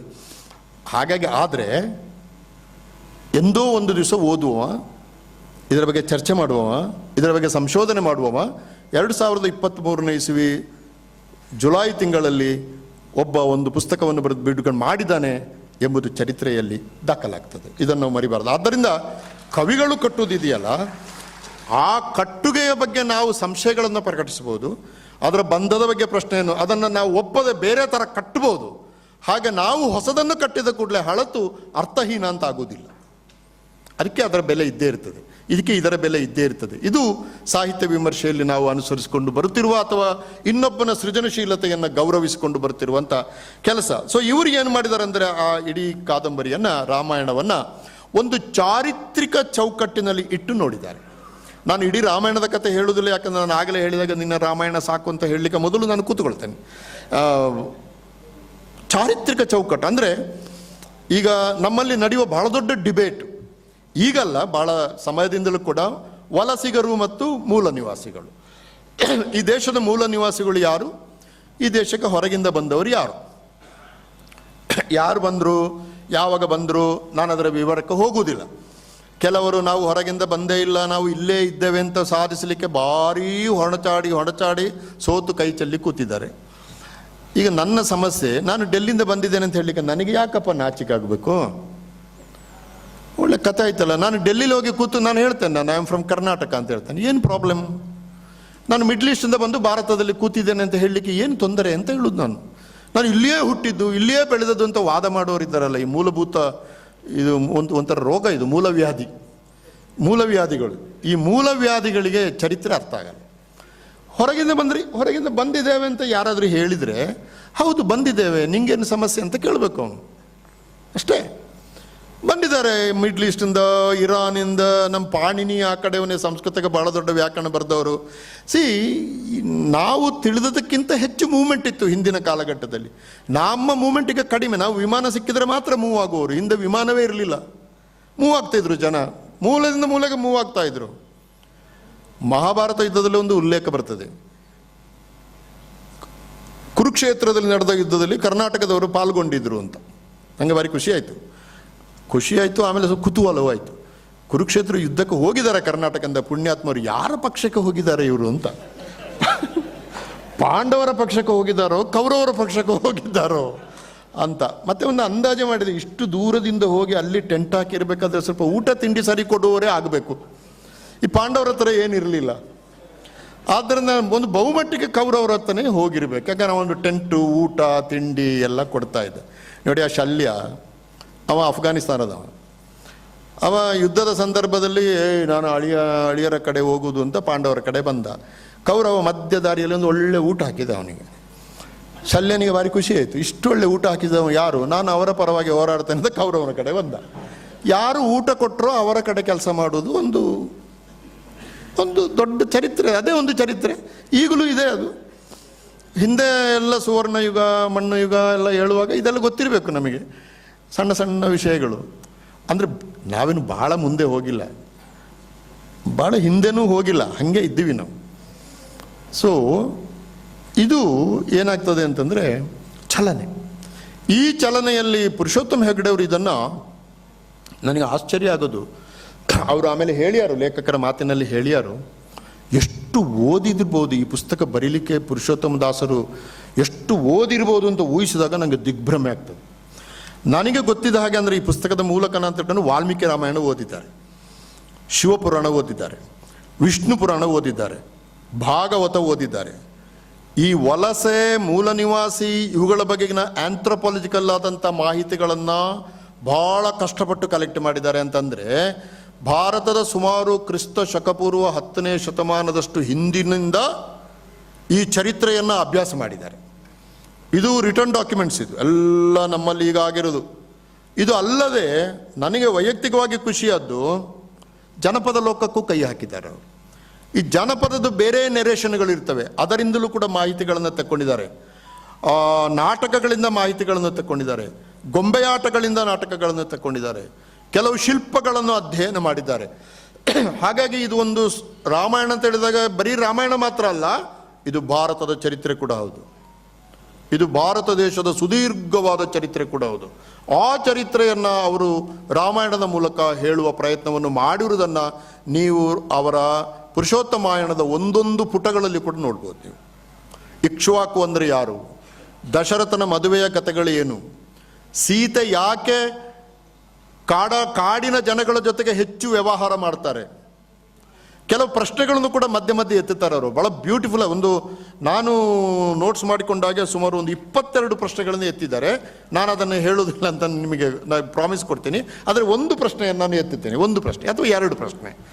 ಒಂದು ಭಾಳ ಮುಖ್ಯವಾದ ನನಗೆ ಯಾಕಂತಂದರೆ, ನೋಡಿ, ಈಗ ಈ ಆರ್ಯನ್ ಕಲ್ಚರಲ್ಲಿ, ಅಥವಾ ಅದನ್ನು ಎಷ್ಟೋ ವರ್ಷ ಆದ ಮೇಲೆ ಅದು ಭಾರತೀಯ ಸಂಸ್ಕೃತಿ ಆಗುತ್ತೆ ಅಂತ ಹೇಳುವ ನಾನು. ಅದು ಹೊರಗಿಂದ ಬಂದಿರ್ಬೋದು, ಈಗ ದ್ರಾವಿಡರು ಹೊರಗಿಂದ ಬಂದಿರ್ಬೋದು, ಕಾಲಕ್ಕೆ ಬಂದಿದ್ದಾರೆ ಮಾರ್ರಿ, ಈಗ ಇದ್ದಾರ ಒಟ್ಟಿಗೆ ಅಷ್ಟೇ. ಅಂದರೆ ಒಂದು ವಲಸೆ ಬರ್ತದೆ, ವಲಸೆ ಬರುವಾಗ ಇಲ್ಲಿರುವವರ ಜೊತೆ ಒಂದು ಸಂಘರ್ಷ ಕೂಡ ಏರ್ಪಡ್ತದೆ, ಆಮೇಲೆ ಒಂದು ಸಮನ್ವಯ ಏರ್ಪಡ್ತದೆ, ಆಮೇಲೆ ವಿಕಾಸ ಕ್ರಮ ಶುರು ಆಗ್ತಾರೆ. ನನ್ನ PhD ಥೀಸಿಸ್ನ ಹೆಸರೇ ವಲಸೆ, ಸಂಘರ್ಷ ಮತ್ತು ಸಮನ್ವಯ. ನಾನು ಅದನ್ನು ಸಣ್ಣ ಊರು ಸ್ಟಡಿ ಮಾಡಿದ್ದು ಸರ್. ಹಾಸನದಿಂದ ಒಕ್ಕಲಿಗರು ಆ ಕುಕ್ಕೆ ಸುಬ್ರಹ್ಮಣ್ಯದ ಹತ್ರ ಇಳಿದು ಸುಳ್ಯಕ್ಕೆ ಬಂದರು. ಅದು ಗಮ್ಮತ್ತೇನೆಂದರೆ, ಹಾಸನದಲ್ಲಿ ಅವರು ಕನ್ನಡ ಮಾತಾಡೋದು, ಸುಬ್ರಹ್ಮಣ್ಯಕ್ಕೆ ಬಂದಾಗ ತುಳು ಮಾತಾಡಿದರು. ಸೊ ಅದು ಒಂದು. ಎರಡನೇದು, ಅಲ್ಲಿಯ ದೈವ ಧರ್ಮ ಎಲ್ಲ ಬೇರೆ, ತುಳುನಾಡಿದ್ದೇ ಬೇರೆ. ಸೊ ಅಲ್ಲಿಂದ ವಲಸೆ ಬಂದಾಗ ಸುಬ್ರಹ್ಮಣ್ಯದ ಹತ್ರ ಒಂದು ಸಂಘರ್ಷ ಏರ್ಪಡ್ತದೆ. ಆ ಸಂಘರ್ಷ ಚರಿತ್ರೆ ಅಂದರೆ ಲಿಖಿತ ಚರಿತ್ರೆಯಲ್ಲ, ಮೌಖಿಕ ಚರಿತ್ರೆಯಲ್ಲಿ ದಾಖಲಾಗ್ತದೆ. ಆಮೇಲೆ ಸಂಘರ್ಷ ಆದ ಮೇಲೆ ಸಮನ್ವಯ ಮಾಡಿಕೊಳ್ತಾರೆ. ಸಮನ್ವಯ ಮಾಡಿಕೊಂಡು, ಈಗ ಅದಕ್ಕೆ ಸಣ್ಣ ಉದಾಹರಣೆ, ನಾನು ಸರಳವಾದ ಉದಾಹರಣೆ ಹೆಂಗೆ ಅಂತಂದರೆ, ಈಗ ದಕ್ಷಿಣ ಕನ್ನಡ ಜಿಲ್ಲೆಯಲ್ಲಿ ಭೂತಾರಾಧನೆ ಇದೆ. ಆ ಭೂತಗಳೆಲ್ಲ ತುಳು ಮಾತಾಡ್ತವೆ. ಈ ಹಾಸನದಿಂದ ಬಂದ ಒಕ್ಕಲಿಗರು ಸುಬ್ರಹ್ಮಣ್ಯದಲ್ಲಿ ನೆಲೆ ನಿಂತಾಗ ಅವರು ತುಳುನಾಡಿನಿಂದ ಭೂತ ತಗೊಂಡ್ರು, ಆದರೆ ಆ ಭೂತ ಕನ್ನಡ ಮಾತಾಡ್ತದೆ, ಅದು ಕನ್ನಡ ಮಾತಾಡ್ತದೆ, ಅದು ತುಳು ಬರಲ್ಲ. ಇದು ಸಮನ್ವಯ ನೋಡಿ. ಆದ್ದರಿಂದ ನೀವು ಭೂತಾರಾಧನೆ ಬಗ್ಗೆ ಕೆಲಸ ಮಾಡೋರು ಸುಳ್ಯ ಕಡೆ ಹೋದರೆ ಕನ್ನಡ ಭೂತಗಳನ್ನು, ಅದಕ್ಕೆ ಹೆಸರೇ ಕನ್ನಡ ಭೂತ ಅಂತ ಬೇರೆ ತುಳುವರು ಕರೆಯೋದು. ಮಂಗಳೂರು ಕಡೆ ಜನ ಅದು ಕನ್ನಡ ಭೂತ ಅಂತ. ಸಮನ್ವಯ ನೋಡಿ, ಅದು ಸಮನ್ವಯ. ಭೂತಾರಾಧನೆಯ ಕಾನ್ಸೆಪ್ಟ್ ತುಳುನಾಡಿದ್ದು, ಆದರೆ ಕನ್ನಡ ಭಾಷೆ ತುಳು ಅಲ್ಲ, ಅದು ಆ ಕಡೆಯಿಂದ ಬಂದಾಗ ತಕ್ಕೊಂಡಿದ್ದು. ಹೀಗೆ ಕಲ್ಚರ್ ಏನು ಮಾಡ್ತದೆ ಅಂತಂದರೆ, ಅದು ಸ್ಟಾಗ್ನೆಂಟ್ ಆಗಿರೋದಿಲ್ಲ, ಅದು ಮತ್ತು ನಮ್ಮ ಕರ್ನಾಟಕದವ್ರ ಬುದ್ಧಿ ಹಾಗೆ ಅಲ್ವಾ, ಇರಲಿ ಮರೆಯ ಬರಲಿ ಅಂತ, ನಿಮಗೆ ಏನು ತೊಂದರೆ, ಇರಲಿ ಅಂತ. ನಾವು ಸ್ವಲ್ಪ ಉದಾರಿಗಳು. ನಮ್ಮ ಈ ಹನುಮಂತ ಎದೆ ತೆರೆದು ರಾಮನನ್ನು ತೋರಿಸಿದಾಗೆ ನಮ್ಮ ಎದೆ ತೆಗೆದು ತೋರಿಸಿದ್ರೆ ಇದರಲ್ಲಿ ಇಡೀ ದೇಶದವರಿದ್ದಾರೆ. ನಮ್ಮ ಉದಾರ. ಆ ರಾಮಾನುಜಾಚಾರ್ಯರನ್ನ ತಮಿಳುನಾಡಿಂದ ಓಡಿಸಿದ್ರು, ಬನ್ನಿ ಮಾರಾಯರೆ ಅಂತ ಮೇಲುಕೋಟೆಯಲ್ಲಿ ಕೂರಿಸಿದವರು ನಾವು. ಬನ್ನಿ ಕೂತ್ಕೊಳ್ಳಿ ಅಂತ. ವಿಷ್ಣುವರ್ಧನ ಬಂದು ದೇವಸ್ಥಾನ ಎಲ್ಲ ಕಟ್ಟಿಕೊಟ್ಟ, ಬರಲಿ ಅಂತ. ಶಂಕರಾಚಾರ್ಯನ ಮೊನ್ನೆ ಯಾವುದೊಂದು ಕಾರ್ಯಕ್ರಮದಲ್ಲಿ ಹೇಳಿದೆ, ಶಂಕರಾಚಾರ್ಯರು ಬಿಹಾರದಲ್ಲಿ ಮಂಡನ ಮಿಶ್ರನ ವಾದದಲ್ಲಿ ಸೋಲಿಸಿ ಹೆಸರು ಬದಲಾವಣೆ ಮಾಡಿ ಸುರೇಶಾಚಾರ್ಯ ಅಂತ ಕಳಿಸಿದ್ದು ಶೃಂಗೇರಿಗೆ, ನಮ್ಮ ಶೃಂಗೇರಿಗೆ. ಅವ್ರು ಬೇರೆ ಕಡೆ ಅವರ ಕಾಲಟಿಗೆ ಕಳಿಸೋದಿತ್ತಲ್ಲ, ನೀನು ನನ್ನ ಸೋತಿದ್ದಿ, ನಡಿ ಕೇರಳಕ್ಕೆ ಅಂತ. ಹೋಗಲಿ, ಕರ್ನಾಟಕಕ್ಕೆ ಒಂದದ್ದು. ನಾವು ಕರ್ನಾಟಕ ಜನ, ಬನ್ನಿ ಸ್ವಾಮಿ, ಬಿಹಾರದಿಂದ ಆದರೆ ಏನಾಯಿತು, ನಮ್ಮಲ್ಲಿ ಜಾಗ ಉಂಟು ನಿಮಗೆ ಅಂತ. ಹೇಗೆ ಬಿಹಾರದಲ್ಲಿ 12 ವರ್ಷ ಬರ ಬಂದಾಗ ಭದ್ರಬಾಹು ಭಟ್ಟಾಚಾರ್ಯರು ಮತ್ತು ಸಂಪ್ರತಿ ಚಂದ್ರಗುಪ್ತರು ಅಲ್ಲಿ 12 ವರ್ಷ ಬರಹ ನಡ್ಕೊಂಡು ಬಂದು ನಿಂತದ್ದು ಶ್ರವಣಬೆಳಗೊಳದಲ್ಲಿ ನೋಡಿ. ಈಗ ಅಷ್ಟು ದೂರದಿಂದ ಬಂದವರಿಗೂ ಇಲ್ಲಿ ತಂಜಾವೂರವರೆಗೆ ಹೋಗ್ಲಿಕ್ಕೆ ಜಾಗ ಇರಲಿಲ್ಲ. ಅಲ್ಲಿ ಕಾವೇರಿ ನದಿ ತೀರದಲ್ಲಿ ಒಳ್ಳೆ ಭತ್ತ ಬೆಳೀತಾ ಇತ್ತು, ನೀರು ಕೂಡ ಇತ್ತು. ಅವರು ನಿಂತದ್ದು ನಾವು ಶ್ರವಣಬೆಳಗೊಳ ಬನ್ನಿ ಕೂತ್ಕೊಳ್ಳಿ. ಈ ಕಲ್ಚರ್ ಹೇಗೆ ಒಂದು ಚಂದ, ಬ್ಯೂಟಿಫುಲ್. ಇಡೀ ಭಾರತ ನೀವು ಅದನ್ನು ಎಕ್ಸ್ಟೆಂಡ್ ಮಾಡಿದರೆ ಯಾರನ್ನು ರಿಜೆಕ್ಟ್ ಮಾಡದೆ ಎಲ್ಲರನ್ನೂ ಒಳಗೊಳ್ಳಿಕೊಂಡು ಬಂದಂಥ ಸಂಸ್ಕೃತಿ. ಈಗ ಕೆಲವರು ಶುರು ಮಾಡಿದ್ದಾರೆ, ನೀವು ಇಲ್ಲಿಯವರಲ್ಲ, ನೀವು ಅಲ್ಲಿಯವರಲ್ಲ. ಅದು ಇವರ ರಾಜಕೀಯ ಅಷ್ಟೇ, ಸಾಂಸ್ಕೃತಿಕ ಅಲ್ಲ ಅದು. ಇವರ ರಾಜಕೀಯಕ್ಕೋಸ್ಕರ ಕೆಲವರು ನೀವು ಹೊರಗಿನವರು, ಕೆಲವರು ನೀವು ಒಳಗಿನವರು ಎಲ್ಲ ಮಾಡಿ ಜಗಳ ಹತ್ತಿಸಿ ರಾಜಕೀಯ ಮಾಡಿ ಊರನ್ನು ಹಾಳು ಮಾಡುವಂಥ ಒಂದು ಪ್ರವೃತ್ತಿ ಇದು. ದಕ್ಷಿಣ ಕನ್ನಡ ಜಿಲ್ಲೆಯಲ್ಲಿ ಒಂದು ಭೂತ ಉಂಟು, ಮುಸ್ಲಿಂ ಭೂತ. ಅದು ಹಡಗು ತುಂಡಾಗಿ ಅಲ್ಲಿಗೆ ಹೋಗ್ತದೆ. ಅದು ಎಲ್ಲಿಗೆ? ಅರೇಬಿಯಾಕ್ಕೆ ಹೋಗ್ತದೆ. ಅಲ್ಲಿ ಹೋಗ ದೇವರನ್ನು ಪ್ರಾರ್ಥಿಸುವುದು. ಅದು ನಾನು ಮುಸ್ಲಿಮು, ದೇವರು ಪ್ರತ್ಯಕ್ಷ ಆಗಿ ಏನು ಅಂತ ಕೇಳ್ತಾರೆ. ನನಗೆ ಇಲ್ಲಿ ಉಳ್ಕೊಳ್ಳಿಕ್ಕೆ ಜಾಗ ಕೊಡಬೇಕು, ನನ್ನ ಹಡಗು ತುಂಡಾಗಿದೆ, ನನಗೆ ಯಾವ ದೇಶ ಅಂತ ಗೊತ್ತಿಲ್ಲ ಅಂತ. ಆಗ ಆ ದೇವರು ಹೇಳೋದು, ಏಯ್ ನೀ ಹುಟ್ಟಿ ಬೆಳೆದದಲ್ಲಿ ಉಡುಪಿಯಲ್ಲಿ, ನಡಿ ಅಲ್ಲಿಗೆ ನಡಿ, ನೀನು ಅಲ್ಲಿಗೆ ನಡಿ. ಮುಸಲ್ಮಾನ, ಅವನಿಗೆ ಪ್ರತ್ಯಕ್ಷ ಆದ ಮುಸಲ್ಮಾನ ದೈವ ಹೇಳುವುದು ತುಳು ಪಾಡದನದಲ್ಲಿ. ನೀನು ಇಲ್ಲಿರುವಂತ ಮಾಡಬೇಕಿತ್ತಲ್ಲ. ನಮ್ಮ ಸಾವರ್ಕರ್ ಹೇಳೋದು, ಇವರ ಪಿತೃಭೂಮಿಯಲ್ಲಿ ಇವರನ್ನ ಅಲ್ಲಿಗೆ ಓಡಿಸಿ ಅಂತ. ಆ ದೇವರು, ಅಲ್ಲಿಯ ದೇವರು ಹೇಳೋದು, ನೀವು ಹುಟ್ಟಿ ಬೆಳೆದದ್ದು ಉಡುಪಿಯಲ್ಲಿ, ನೀವು ಇಲ್ಲಿಗೆ ಬಾ ಅಂತ. ಉಡುಪಿಗೆ ಹೋಗು ನೀವು ಜನಗಳನ್ನು. ಇವತ್ತು ಬಬ್ಬರಿಯ ಉಡುಪಿಯಲ್ಲಿ ಭಯಂಕರ ಜನಪ್ರಿಯ ದೈವ. ನಾವು ಮಾಡಬೇಕಾದದ್ದು, ನಮ್ಮ ಮಾದರಿ ಅದು. ಹಾಗಾಗಿ ಇವರು ಏನು ಮಾಡ್ತಾರೆ ಅಂತಂದರೆ, ಇದನ್ನು ಒಂದು ವಲಸೆ ಮತ್ತು ಮೂಲ ನಿವಾಸಿಗಳು ಎರಡನ್ನು ತಗೊಳ್ತಾರೆ.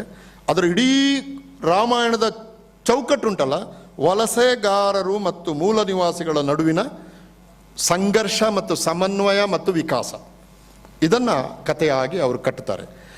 ಇಂಥ ಸಂದರ್ಭ ಅನೇಕ ಪ್ರಶ್ನೆಗಳನ್ನು ಕೇಳ್ತಾರೆ ಅಂತ ನಾನು ಹೇಳಿದೆ. ಒಂದು ಪ್ರಶ್ನೆ, ಶಂಭುಕನ ಕಥೆಯನ್ನು ಭಾಳ ಒಳ್ಳೆ ಪ್ರಶ್ನೆ ಏನೆತ್ತಿತ್ತು. ನನಗೆ ಭಾಳ ಖುಷಿ ಆಯಿತು ಅದು ಓದುವಾಗ, ರೋಮಾಂಚನ ಕೂಡ ಆಯಿತು ನನಗೆ. ಶಂಭುಕ ಕತೆ ಗೊತ್ತಿದೆ ನಿಮಗೆ. ಕುವೆಂಪು ಅದನ್ನು ಶೂದ್ರ ತಪಸ್ವಿ ಅಂತ ಮಾಡಿದರು. ಬ್ರಾಹ್ಮಣ ಹುಡುಗ ಸಾಯ್ತಾನೆ ಒಬ್ಬ. ಸತ್ತಾಗ ರಾಮನ ಹತ್ರ ಬರ್ತಾನೆ ಬ್ರಾಹ್ಮಣ, ನನ್ನ ಮಗ ಸತ್ತ ಅಂದ. ಯಾಕೆ ಸತ್ತ ಯೋಚನೆ ಮಾಡು ನೀನು. ನೋಡುವಾಗ ಒಬ್ಬ ಶೂದ್ರ ತಪಸ್ಸು ಮಾಡ್ತಾ ಇದ್ದಾನೆ ಅಂತ ಆಯಿತು. ಹೋಗ್ತಾನೆ ರಾಮ, ನೀನು ತಪಸ್ಸು ಮಾಡ್ತಾ ಇದೆಯಾ? ಯಾರು ನೀನು? ಶೂದ್ರ ಯೋನಿಯೋ ಪ್ರಸೂತೋ ಅಸ್ಮಿ ಅಂತ ಹೇಳ್ತಾನೆ. ಶೂದ್ರ ಯೋನಿಯಲ್ಲಿ ಜನಿಸಿದವನು. ಶೂದ್ರ ಯೋನಿಯಲ್ಲಿ ಜನಿಸಿದವನಿಗೆ ತಪಸ್ಸು ಮಾಡುವ ಅಧಿಕಾರ ಯಾರು ಕೊಟ್ಟದು? ತಲೆ ಕಟ್ ಮಾಡಿದ, ಅವನ ತಲೆ ಬೀಳುವಾಗ ಸತ್ತು ಬಿದ್ದ ಬ್ರಾಹ್ಮಣ ಎದ್ದು ನಿಂತು. ಸಿಂಬಾಲಿಕ್ ಇದು, ಒಂದು ಒಳ್ಳೆ ಪುರುಷೋತ್ತಮ ದಾಸರು ಒಂದು ಒಳ್ಳೆ ಪ್ರಶ್ನೆ ಕೇಳ್ತಾರೆ. ಶೂದ್ರರು ತಪ್ಪು ಮಾಡಿದರೆ ಮಾತ್ರ ಬ್ರಾಹ್ಮಣರು ಸಾಯುವುದಾ? ಬ್ರಾಹ್ಮಣರು ತಪ್ಪು ಮಾಡಿದರೆ ಬ್ರಾಹ್ಮಣರು ಸಾಯುವುದೇ ಇಲ್ವಾ? ಎಷ್ಟು ಒಳ್ಳೆ ಪ್ರಶ್ನೆ, ಎಷ್ಟು ಒಳ್ಳೆ ಪ್ರಶ್ನೆ, ತುಂಬ ಒಳ್ಳೆ. ನನಗೆ ಭಾರಿ ಖುಷಿ ಆಯಿತು. ಶೂದ್ರರು ತಪ್ಪು ಮಾಡಿದರೆ, ಶಂಭುಕ ತಪ್ಪು ಮಾಡಿದರೆ ಬ್ರಾಹ್ಮಣ ಹುಡುಗ ಸಾಯ್ತಾನೆ. ಆಯಿತು, ಹಾಗಾದರೆ ಬ್ರಾಹ್ಮಣರು ಸಾಯುವುದಕ್ಕೆ ಶೂದ್ರರೇ ಕಾರಣ, ಬ್ರಾಹ್ಮಣರು ತಪ್ಪೇ ಮಾಡೋದಿಲ್ಲ ಅಂತ ಹೇಳ್ತಾ ಇದ್ದಾನೋ ಈ ಕಥೆಗಾರ? ತುಂಬ ಒಳ್ಳೆ ಪ್ರಶ್ನೆ ಅದು, ತುಂಬ ಒಳ್ಳೆ ಪ್ರಶ್ನೆ. ಕುವೆಂಪುಗಿಂತ, ನಾನು ಸ್ವಲ್ಪ ಎಕ್ಸಾಗ್ರೇಟನ್ ಆದರೆ ದಯವಿಟ್ಟು ಕ್ಷಮಿಸಿ, ಕುವೆಂಪುಗಿಂತ ಒಂದು ಹೆಜ್ಜೆ ಮುಂದೆ ಹೋಗಿ ಎತ್ತಿದ ಪ್ರಶ್ನೆ ಇದು. ಒಂದು ಹೆಜ್ಜೆ ಮುಂದೆ ಹೋಗಿ ಎತ್ತಿದ ಪ್ರಶ್ನೆ ಇದು, ಭಾಳ ಪ್ರಸ್ತುತವಾದ ಪ್ರಶ್ನೆ. ಇನ್ನೊಂದು ನನಗೆ ಖುಷಿಯಾದ್ದು, ರಾಮನ ಬಗ್ಗೆ ಕೇಳೋದವ್ರು. ಈಗ ನೋಡಿ, ರಾಮ ಸುಮಾರು ಕೆಲಸ ಮಾಡ್ತಾನೆ. ಈಗ ವಾಲಿ ಸುಗ್ರೀವರಲ್ಲಿ ವಾಲಿಯನ್ನು ಕೊಂದು ಸುಗ್ರೀವನಿಗೆ ಪಟ್ಟವನ್ನು ಕೊಟ್ಟ. ಅಂದರೆ ಅಣ್ಣನನ್ನು ಕೊಂದು ತಮ್ಮನಿಗೆ ಪಟ್ಟವನ್ನು ಕೊಡ್ತಾನೆ. ಫೈನ್. ಲಂಕೆಯಲ್ಲಿ ಸುಮಾರು ಇದೇ ಥರ. ರಾವಣನ ಅಣ್ಣನನ್ನು ಕೊಲ್ತಾನೆ, ವಿಭೀಷಣನಿಗೆ ಪಟ್ಟ ಕೊಡ್ತಾನೆ. ಅಂದರೆ ಅಣ್ಣನ ಸಾಯಿಸಿ ತಮ್ಮನಿಗೆ ಕೊಟ್ಟ, ತಮ್ಮನ ಪರ ಅಂತ. ಆದರೆ ತನ್ನ ವಿಷಯಕ್ಕೆ ಬಂದಾಗ ಭರತನಿಂದ ರಾಜ್ಯವನ್ನು ಪುನಃ ತೆಗೆದುಕೊಂಡು ತಾನೇ ಕುಳಿತುಕೊಳ್ತಾನೆವ. ನೋಡಿ ಹೆಂಗಿದೆ. ಈಗ ಆ ವಿಭೀಷಣನಿಗೆ ಕೊಟ್ಟ ನ್ಯಾಯ ಮತ್ತು ವಾಲಿ ಸುಗ್ರೀವರಿಗೆ ಕೊಟ್ಟ ನ್ಯಾಯದ ಪ್ರಕಾರ, ಮಾರಾಯ 14 ವರ್ಷ ನನ್ನ ಊರು ನೋಡ್ಕೊಂಡಿದ್ದೀನಿ ನೀನು, ಭೂಮಸುದೆ ಇದ್ದರೆ ಭೂಮಿ ಅವನಿಗೆ ಆಗ್ತಿತ್ತು ಆ ಕಾಲದಲ್ಲಿ, ಭರತನಿಗೆ ಆಗ್ತಿತ್ತು ಅದು. ಯಾಕಂದರೆ ಆನರ್ಶಿಪ್ ಅವನ ಹತ್ರ ಇತ್ತದು. ರಾಮ ಕಾಡಲಿದ್ದ, ಮತ್ತು ರಾಮನಿಗೆ ಹೇಗೂ 12 ವರ್ಷ ಕಾಡಲಿದ್ದು ಅಭ್ಯಾಸ ಆಗಿದೆ. ಯಕ್ಷಗಾನದವ್ರು ಭಾಳ ಚಂದ ಹೇಳ್ತಾರೆ, ನಮಗೆ ಕಾಡಲಿದ್ದು ಅಭ್ಯಾಸ. ಮಹಾಭಾರತದಲ್ಲಿ ಕೂಡ ಅದು ಬರ್ತದೆ. ಅದು ಕೊನೆಗೆ ಧರ್ಮರಾಯ ಹೇಳೋದು ಕೃಷ್ಣನಿಗೆ, ನಮಗೆ ಕಾಡು ಅಭ್ಯಾಸ ಆಗಿದೆ ಮಾರಾಯ, ನಿನಗೆ ಕರ್ಣನನ್ನು ಕೊಲ್ಲಿಕ್ಕೆ ಆಗಲಿಲ್ಲ ಅಂದರೆ ನೀ ಹೇಳು, ನಾವು ಕಾಡಿಗೆ ಹೋಗ್ತೇನೆ ಅಂತ ಹೇಳೋದು. ಚಂದ ಉಂಟದು ಹೇಳೋದು ಭಾಗ. ಕಾಡದಲ್ಲಿ ಇದ್ದು ಅಭ್ಯಾಸ ಆಗಿದೆ ಅಂದರೆ, ರಾಮನಿಗೆ ಕಾಡಲಿದ್ದು ಅಭ್ಯಾಸ ಆಗಿದೆ. ಆದರೆ ಅಧಿಕಾರಕ್ಕೆ ಬಂದಾಗ ಅವ ತಮ್ಮನನ್ನು ಬಿಡಿಸ್ತಾನೆ ಅಂತ. ಸೊ ಈ ರಾಮನ ಕಾಂಟ್ರಡಿಕ್ಟರಿ ಪರ್ಸನಾಲಿಟಿ ಇದೆಯಲ್ಲ, ತುಂಬ ಚೆನ್ನಾಗಿ ಎಕ್ಸ್ಪೋಸ್ ಮಾಡಿದ್ದಾರೆ ಸಾಹೇಬರು, ಭಾಳ ಚೆನ್ನಾಗಿದೆ. ಇದನ್ನು ಯಾರು, ನಾನು ಓದಿದ ರಾಮಾಯಣಗಳಲ್ಲಿ ಈ ಥರ ಯಾರು ಕೂಡ ವ್ಯತ್ಯಾಸ ಮಾಡಿಲ್ಲ. ಇನ್ನೊಂದು ಪ್ರಶ್ನೆ ಎತ್ಕೊಳ್ತಾರೆ ಅವರು. ಈಗ ವಾಲಿ ಸುಗ್ರೀವ ತಂದೆ ಒಬ್ಬ, ತಾಯಿ ಬೇರೆ, ಅಥವಾ ತಂದೆ ಬೇರೆ ತಾಯಿ ಬೇರೆ ಅಲ್ವಾ, ತಂದೆ ತಾಯಿ ಇಬ್ಬರು ಬೇರೆ ಬೇರೆ. ಆಮೇಲೆ ರಾವಣ ಮತ್ತು ವಿಭೀಷಣ ಅಂದರೆ ಈ ದಾಯಾದಿಗಳು ಇರ್ತಾರಲ್ಲ, ಇವರ ತಂದೆ ತಾಯಿಗಳು ಮತ್ತು ಈ ದಾಯಾದಿಗಳ ಒಂದು ಕಲ್ಪನೆ, ಒಬ್ಬನೇ ತಂದೆ ಒಬ್ಬನೇ ತಾಯಿ ಮಕ್ಕಳು ಹೇಗಿರ್ತಾರೆ, ಒಬ್ಬ ತಂದೆ ಎರಡು ತಾಯಿಯರು ಮಕ್ಕಳು ಹೇಗಿರ್ತಾರೆ, ತಂದೆ ಒಬ್ಬ ತಾಯಿ ಒಬ್ಬಳು ತಂದೆ ಇಬ್ಬರು ಮಕ್ಕಳು ಹೇಗಿರ್ತಾರೆ, ಈ ಥರದ ಒಂದು ಕಿನ್ಶಿಪ್ ರಿಲೇಷನ್ಸ್ ಅಂತ ಹೇಳ್ತೀವಿ. ಇದು ಭಾಳ ಕೀನ್, ಇದು ನಮ್ಮ ದೇಶದಲ್ಲಿ ಇದನ್ನು ಹೆಚ್ಚು ಅಭ್ಯಾಸ ಮಾಡಿಲ್ಲ. ಈ ಬಂಧುತ್ವದ, ಯಾಕಂದರೆ ಈ ದಲಿತರ ಒಳಗಡೆ ಜಾತಿ ಇಲ್ಲ, ಅಲ್ಲಿ ದಲಿತರ ಒಳಗಡೆ ಇವತ್ತು ಕೂಡ ಜಾತಿ ಎಂಬ ಪದವೇ ಇಲ್ಲ. ದ್ರಾವಿಡ ಕನ್ನಡ ಭಾಷೆಯಲ್ಲಿ ಕೂಡ ಜಾತಿಗೆ ಸಂವಾದಿಯಾದ ಪದ ಇಲ್ಲ. ನಾವು ಸಂಸ್ಕೃತವನ್ನೇ ತೆಕ್ಕೊಳ್ಳೋದು. ಅಂದರೆ ಏನಿದು, ನಮ್ಮದು ಬಂಧುತ್ವದ ಒಂದು ಸಮಾಜ ಅಂತ, ಕಿನ್ಶಿಪ್. ನಾನೊಂದು 20 ವರ್ಷದ ಹಿಂದೆ ಒಂದು ದಲಿತ ಸಮಾಜವನ್ನು ಅಭ್ಯಾಸ ಮಾಡಿದೆ. ಅವನಿಗೆ ಮದುವೆ ಆಗಲಿಕ್ಕೆ ಜಾತಿಯವರು ಬೇಡ. ಈಗ ಅಪ್ಪ ಇದ್ದರೆ ಅಪ್ಪನ ತಂಗಿ ಅತ್ತೆ ಮಗಳು ಸಾಕು ಮದುವೆ ಆಗಲಿಕ್ಕೆ. ಆ ಕಡೆ ಅಮ್ಮ ಇದ್ದರೆ ಅಮ್ಮನ ತಮ್ಮ ಮಾವ, ಮಾವನನ್ನೇ ಮದುವೆ ಆಗ್ಬೋದು, ಮಾವನಿಗೆ ಪ್ರಾಯ ಹೆಚ್ಚಾಗಿದ್ದರೆ ಮಗಳನ್ನು ಮದುವೆ. ಇದು ಕಿನ್ಶಿಪ್ನೊಳಗಡೆ ಬೆಳೆಯುವುದು. ಇದು ಹೊರಗಡೆ ಹೋಗೋದಿಲ್ಲ, ಇದು ಒಳ್ಳೆಯದು ಕೆಟ್ಟದಲ್ಲ. ಬಟ್ ಬಂಧುತ್ವದ ಸಮಾಜ, ಕಿನ್ಶಿಪ್ ಸೊಸೈಟಿ ಅಂತ ನಾವು ಏನು ಹೇಳ್ತೇವೆ, ಇದರ ಬಗ್ಗೆ ಪುರುಷೋತ್ತಮ ದಾಸರು ರಾಮಾಯಣದಲ್ಲಿ ಒಳನೋಟಗಳನ್ನು ಕೊಡ್ತಾ ಹೋಗ್ತಾರೆ. ಅಂದರೆ ನಾನು ಇದನ್ನು ಯಾಕೆ ಹೇಳ್ತಿದ್ದೀನಿ ಅಂತಂದರೆ, ಪುರುಷೋತ್ತಮ ದಾಸರ ಪುರುಷೋತ್ತಮಾಯಣ ರಾಮಾಯಣದಲ್ಲಿ ಬಂಧುತ್ವದ ಪರಿಕಲ್ಪನೆ ಎಂಬುದನ್ನು ಯಾರಾದರೂ ಕೆಲಸ ಮಾಡ್ಬೋದು ಸರ್. ದಂಡಪ್ಪನವರೆಲ್ಲ ಅನೇಕ ಸ್ಟೂಡೆಂಟ್ಗಳ ಜೊತೆ ಇರ್ತಾರವರು ಮಾಡ್ಬೋದು. ಇದು ನಮ್ಮನ್ನು ಡ್ರವಿಡಿಯನ್ ಕಿನ್ಶಿಪ್ ಸೊಸೈಟಿ ಮತ್ತು ಆರ್ಯನ್ ಕಿನ್ಶಿಪ್ ಸಿಸ್ಟಮ್ ಇದರ ಕಡೆಗೆ ನಮ್ಮನ್ನು ತಕ್ಕೊಂಡು ಹೋದರೆ ಸೋಷಿಯಾಲಜಿಕಲ್ ಆಗಿ, ಸಾಮಾಜಿಕವಾಗಿ ನಮಗೆ ಬಹಳ ಮಹತ್ವವಾದಂಥ ತೀರ್ಮಾನಗಳನ್ನು ಕೊಡಲಿಕ್ಕೆ ಸಾಧ್ಯ ಇದೆ. ಸೊ ತುಂಬ ನಾನು ಇದರ ಬಗ್ಗೆ ಮಾತಾಡೋದಿಲ್ಲ, ಯಾಕಂದರೆ ಮೂಲ ನಿವಾಸಿ ಶಿವ, ಆಮೇಲೆ ಅವನ ಮೇಲೆ ವಿಷ್ಣುವನ್ನು ಹೇಗೆ ಕೂರಿಸಲಾಯಿತು ಎಂಬ ವಿವರಣೆಗಳನ್ನು ಕೊಡ್ತಾರೆ ಅವರು. ಆಮೇಲೆ ಮೂಲ ನಿವಾಸಿಗಳ ಕಲ್ಪನೆಯಲ್ಲಿ ಸೂರ್ಯನಿಗಿದ್ದ ಸ್ಥಾನ, ಆಮೇಲೆ ಆ ಜಾಗವನ್ನು ತ್ರಿಮೂರ್ತಿಗಳು ಆಕ್ರಮಿಸಿಕೊಂಡದ್ದು, ಆಮೇಲೆ ಇಂಥ ಸುಮಾರು 20 ಹೊಸ ವಿಷಯಗಳನ್ನು ಅವರು ಈ ರಾಮಾಯಣದಲ್ಲಿ ಕೊಡ್ತಾ ಹೋಗ್ತಾರೆ. ವರ್ಣಾಶ್ರಮ ಧರ್ಮದ ಬಗ್ಗೆ ಚರ್ಚೆ ಇದೆ, ಬಲಿಯ ವಂಚನೆ ಬಗ್ಗೆ ಚರ್ಚೆ ಇದೆ, ನರಸಿಂಹನ ಕಥೆಯ ಬಗ್ಗೆ ಒಂದು ಹೊಸ ವಿಶ್ಲೇಷಣೆ ಇದೆ, ಮೋಡ ಬಿತ್ತನೆ. ಈ ಋಷಶೃಂಗ ಹೋದಲ್ಲಿ ಮಳೆ ಬರ್ತದೆ, ಊರಲ್ಲಿ ಮಳೆ ಬರದಿದ್ದರೆ ರಾಜರುಗಳು ಹುಡುಗಿಯರನ್ನ ಕಳಿಸೋದು ಋಷಶೃಂಗನ ಹತ್ರ. ಅವ ಚಂದದ ಹುಡುಗಿಯರು ಅಂತ ಅವರ ಹಿಂದೆ ಎಂದು ಹೋಗೋದು, ಹೋಗೋದು ಬೇರೆ ರಾಜ್ಯಕ್ಕೆ, ಆಗ ಅಲ್ಲಿ ಮಳೆ ಬರ್ತದೆ. So Rishyashringa is a symbol of rain. ಅದು ಏನು ಅಂತ ಇವರು ಪ್ರಶ್ನೆ ಹಾಕ್ಕೊಂಡು ಆ ಮೋಡ ಬಿತ್ತನೆಯ ಒಂದು ಕಾನ್ಸೆಪ್ಟನ್ನು ಅದಕ್ಕೆ ತಂದು ಋಷಶೃಂಗನ ಪಾತ್ರಕಲ್ಪನೆಯನ್ನು ಹೊಸದಾಗಿ ಮಾಡಿದ್ದಾರೆ. ರಾವಣ ವಧೆಯ ಕೆಲವು ಪಿತೂರಿಗಳನ್ನು ಭಾಳ ಚೆನ್ನಾಗಿ ವಿಶ್ಲೇಷಣೆ ಮಾಡಿದ್ದಾರೆ. ಪುತ್ರ ಕಾಮೇಷ್ಟಿ ಯಾಗದ ಬಗ್ಗೆ ಮಾಡಿದ್ದಾರೆ. ಶೂರ್ಪನಖಾಳನ್ನು ಶೂರ್ಪನಾಸಿಕ ಅಂತ ಕರೀತಾರೆ ಅವರು. ಅದು ಅವರೇ ಹೇಳಬೇಕು, ಅದಕ್ಕೆ ಮೂಲದಲ್ಲಿ ಅಂದರೆ ಶೂರ್ಪನಖ ಅಂದರೆ ಹರಿತವಾದ ಉಗುರುಳ್ಳವಳು ಅಂತ. ಆದರೆ ರಾಮ ಲಕ್ಷ್ಮಣ ಅವಳ ಮೂಗನ್ನೇ ಕೊಯ್ದದ್ರಿಂದ ಶೂರ್ಪ ಹರಿತವಾದ ಮೂಗುಳ್ಳವಳು ಎಂಬ ಅರ್ಥದಲ್ಲಿ ಬಳಸಿದ್ದಾರೆ. ಅಂದರೆ ಹೆಸರನ್ನೇ ಆ ಮಟ್ಟಿಗೆ ಶೂರ್ಪನಾಸಿಕ ಅಂತ ಬದಲಾವಣೆ ಮಾಡಿಕೊಂಡಿದ್ದಾರೆ. ಇಂಥ ಕೆಲವು ಬದಲಾವಣೆಗಳನ್ನು ಅವರು ಮಾಡಿಕೊಂಡಿದ್ದಾರೆ. ಸೊ ಹೀಗೆ ಗೆಳೆಯರ ಇಡೀ ರಾಮಾಯಣವನ್ನು ಒಂದು ಚಾರಿತ್ರಿಕ ಚೌಕಟ್ಟಿನಲ್ಲಿ ಪುರುಷೋತ್ತಮ ದಾಸರು ಕಟ್ಟಿದ್ದಾರೆ. ಹಾಗೆ ಕಟ್ಟುವಾಗ ಬರೀ ಒಂದು ಕಾವ್ಯವಾಗಿ ಮಾತ್ರ ಅದು ಕಾಣುವುದಿಲ್ಲ, ಬದಲಾಗಿ ಸುಮಾರು ಕ್ರಿಸ್ತ ಶಕಪೂರ್ವ 6ರಿಂದ ಕ್ರಿಸ್ತ ಶಕಪೂರ್ವ 10ನೇ ಶತಮಾನದ ನಡುವಿನ ಒಂದು 400 ವರ್ಷಗಳ ಭಾರತದ ಇತಿಹಾಸವನ್ನು ಹೇಳುವುದಕ್ಕೆ ಅವರು ಪ್ರಯತ್ನ ಪಟ್ಟಿದ್ದಾರೆ. ಹೀಗೆ ಹೇಳುವುದಕ್ಕೆ ಅವರು ಒಂದು ಅತ್ಯಾಧುನಿಕವಾದ ಅನುಭವವನ್ನು ಪಡ್ಕೊಂಡಿದ್ದಾರೆ. ಅವರು ಸ್ವತಃ ಇಂಜಿನಿಯರ್ ಆದ್ದರಿಂದ, ಇಂಜಿನಿಯರ್ ಅಂದರೆ ನಾನು ಸಾಹಿತ್ಯದ ವಿದ್ಯಾರ್ಥಿ, ಇಂಜಿನಿಯರ್ನ ಗುಣ ಅಂದರೆ ಸ್ಪಷ್ಟತೆ, ನಿಖರತೆ, ನೇರ. ಅದರಲ್ಲಿ ನೀವು 10.1 ಅಂದರೆ 10.1, 10.2 ಆದರೆ ಬಿಲ್ಡಿಂಗ್ ಬಿದ್ದೋಗ್ತದೆ. ಆ ಖಚಿತತೆ, ನಿಖರತೆ ಇರ್ತದೆ. ಆ ಇಡೀ ಇಂಜಿನಿಯರಿಂಗ್ ಒಬ್ಬ ಅತ್ಯುತ್ತಮವಾದ ಇಂಜಿನಿಯರ್ನ ನಿಖರತೆ ಇದೆಯಲ್ಲ, ಆ ನಿಖರತೆ ಈ ರಾಮಾಯಣದಲ್ಲಿ ಸ್ಪಷ್ಟವಾಗಿ ಕಾಣ್ತದೆ ನಮಗೆ. ಒಂದು 600 ಕ್ಯಾರೆಕ್ಟರ್ಗಳನ್ನು ಒಂದು ಕ್ಯಾನ್ವಾಸಿಗೆ ಹೊಂದಿಸಿ ಕಾಂಟ್ರವರ್ಷಿಗಳಿಲ್ಲ ಅಥವಾ ವಿರೋಧಾಭಾಸಗಳಿಲ್ಲದೆ ಅದನ್ನು ಕಟ್ಟುವ ಶಿಲ್ಪ ಇದೆಯಲ್ಲ, ಅದರ ಹಿಂದೆ ಭಾಳ ದೊಡ್ಡ ಶ್ರಮ ಇದೆ. ನಾವೊಂದು 300-400 ಪದಗಳ ಒಂದು ಲೇಖನ ಬರೆದ್ರೆ ನಮಗೆ ಶಿಥಿಲ ಬಂಧ ತಪ್ಪಿ ಹೋಗ್ತದೆ. ಆದರೆ ಇವರು ಸುಮಾರು 800 ಪುಟಗಳ ರಾಮಾಯಣದ ಬಂಧ ಕೆಡದಂತೆ, ಶಿಲ್ಪ ನಾಶ ಆಗದ ಹಾಗೆ, ಕಥೆಗಳ ಎಲ್ಲ ಪಾತ್ರಗಳು ಕೂಡ ಅತ್ಯಂತ ಔಚಿತ್ಯವಾಗಿ ಜೋಡಿಸಿಕೊಂಡು ಅದ್ಭುತವಾದ ಒಂದು ರಚನಾ ಸೃಷ್ಟಿಯನ್ನು ಅವರು ಮಾಡಿದ್ದಾರೆ. ನನ್ನ ಪ್ರಕಾರ ಈ ಥರದ ಕಾವ್ಯ ಬರೆಯೋರಿಗೆ ಭಾಳ ಕಡಿಮೆ, ಯಾಕಂದರೆ ಜನಕ್ಕೆ ಈಗ ಪುರುಸೊತ್ತಿಲ್ಲ. ಜನಗಳಿಗೆ ಓದು ಅಂದರೆ ಈಗ ಮೊಬೈಲ್ ಓದು. ವಾಟ್ಸಪ್, ನಾನು ಇಷ್ಟು ಭಾಷಣ ಮಾಡುವಾಗ 20 ಸರ್ತಿ ಮೊಬೈಲ್ನಲ್ಲಿ ವಾಟ್ಸಪ್ ನೋಡಿದವರು ಗೊತ್ತುಂಟು ನನಗೆ, ನೋಡ್ತಾ ಇದ್ರು. ಅದು ಅಂದರೆ ಏನೋ ಭಯಂಕರ ಸಂಭವಿಸ್ತದೆ ಜಗತ್ತಿನಲ್ಲಿ ಅಂತ ನಾವು ತಿಳ್ಕೊಂಡು ನೋಡ್ತಾ ಇರೋದು. ಅಂಥ ಒಂದು ಸಂದರ್ಭದಲ್ಲಿ ಇದನ್ನೆಲ್ಲದಿಂದ ದೂರ ಇಟ್ಟು ಒಂದು 800 ಪುಟಗಳ ಒಂದು ಕಾದಂಬರಿಯನ್ನು ಪ್ರಗಾಢವಾದ ಓದಿನ ಚೌಕಟ್ಟಿನಲ್ಲಿ ಗ್ರಹಿಸಿ ಮಂಡಿಸಬೇಕಾದ್ರೆ ಭಾಳ ತಾಳ್ಮೆ ಬೇಕು ಮಾತ್ರವಲ್ಲ, ಕಾಲವನ್ನು ಮೀರುವ ಗುಣ ಬೇಕು. ಪುರುಷೋತ್ತಮ ದಾಸರು ನಮ್ಮ ನಿಮ್ಮ ನಡುವೆ, ಸಮಯವೇ ಇಲ್ಲದ ನಮ್ಮ ನಿಮ್ಮ ನಡುವೆ ಬರೀ ಬುರ್ನಾಸ್ ವಾಟ್ಸಪ್ ಮೆಸೇಜ್ಗಳಲ್ಲಿ ಜೀವ ಕಳೆದುಕೊಳ್ಳುತ್ತಿರುವ ನಮ್ಮ ನಡುವೆ ಕಾಲವನ್ನು ಮೀರುವ ದೊಡ್ಡತನವನ್ನು ತೋರಿಸಿದ್ದಾರೆ. ಅವರಿಗೆ ನನ್ನ ಮತ್ತು ನಿಮ್ಮ ಕೃತಜ್ಞತೆಗಳು.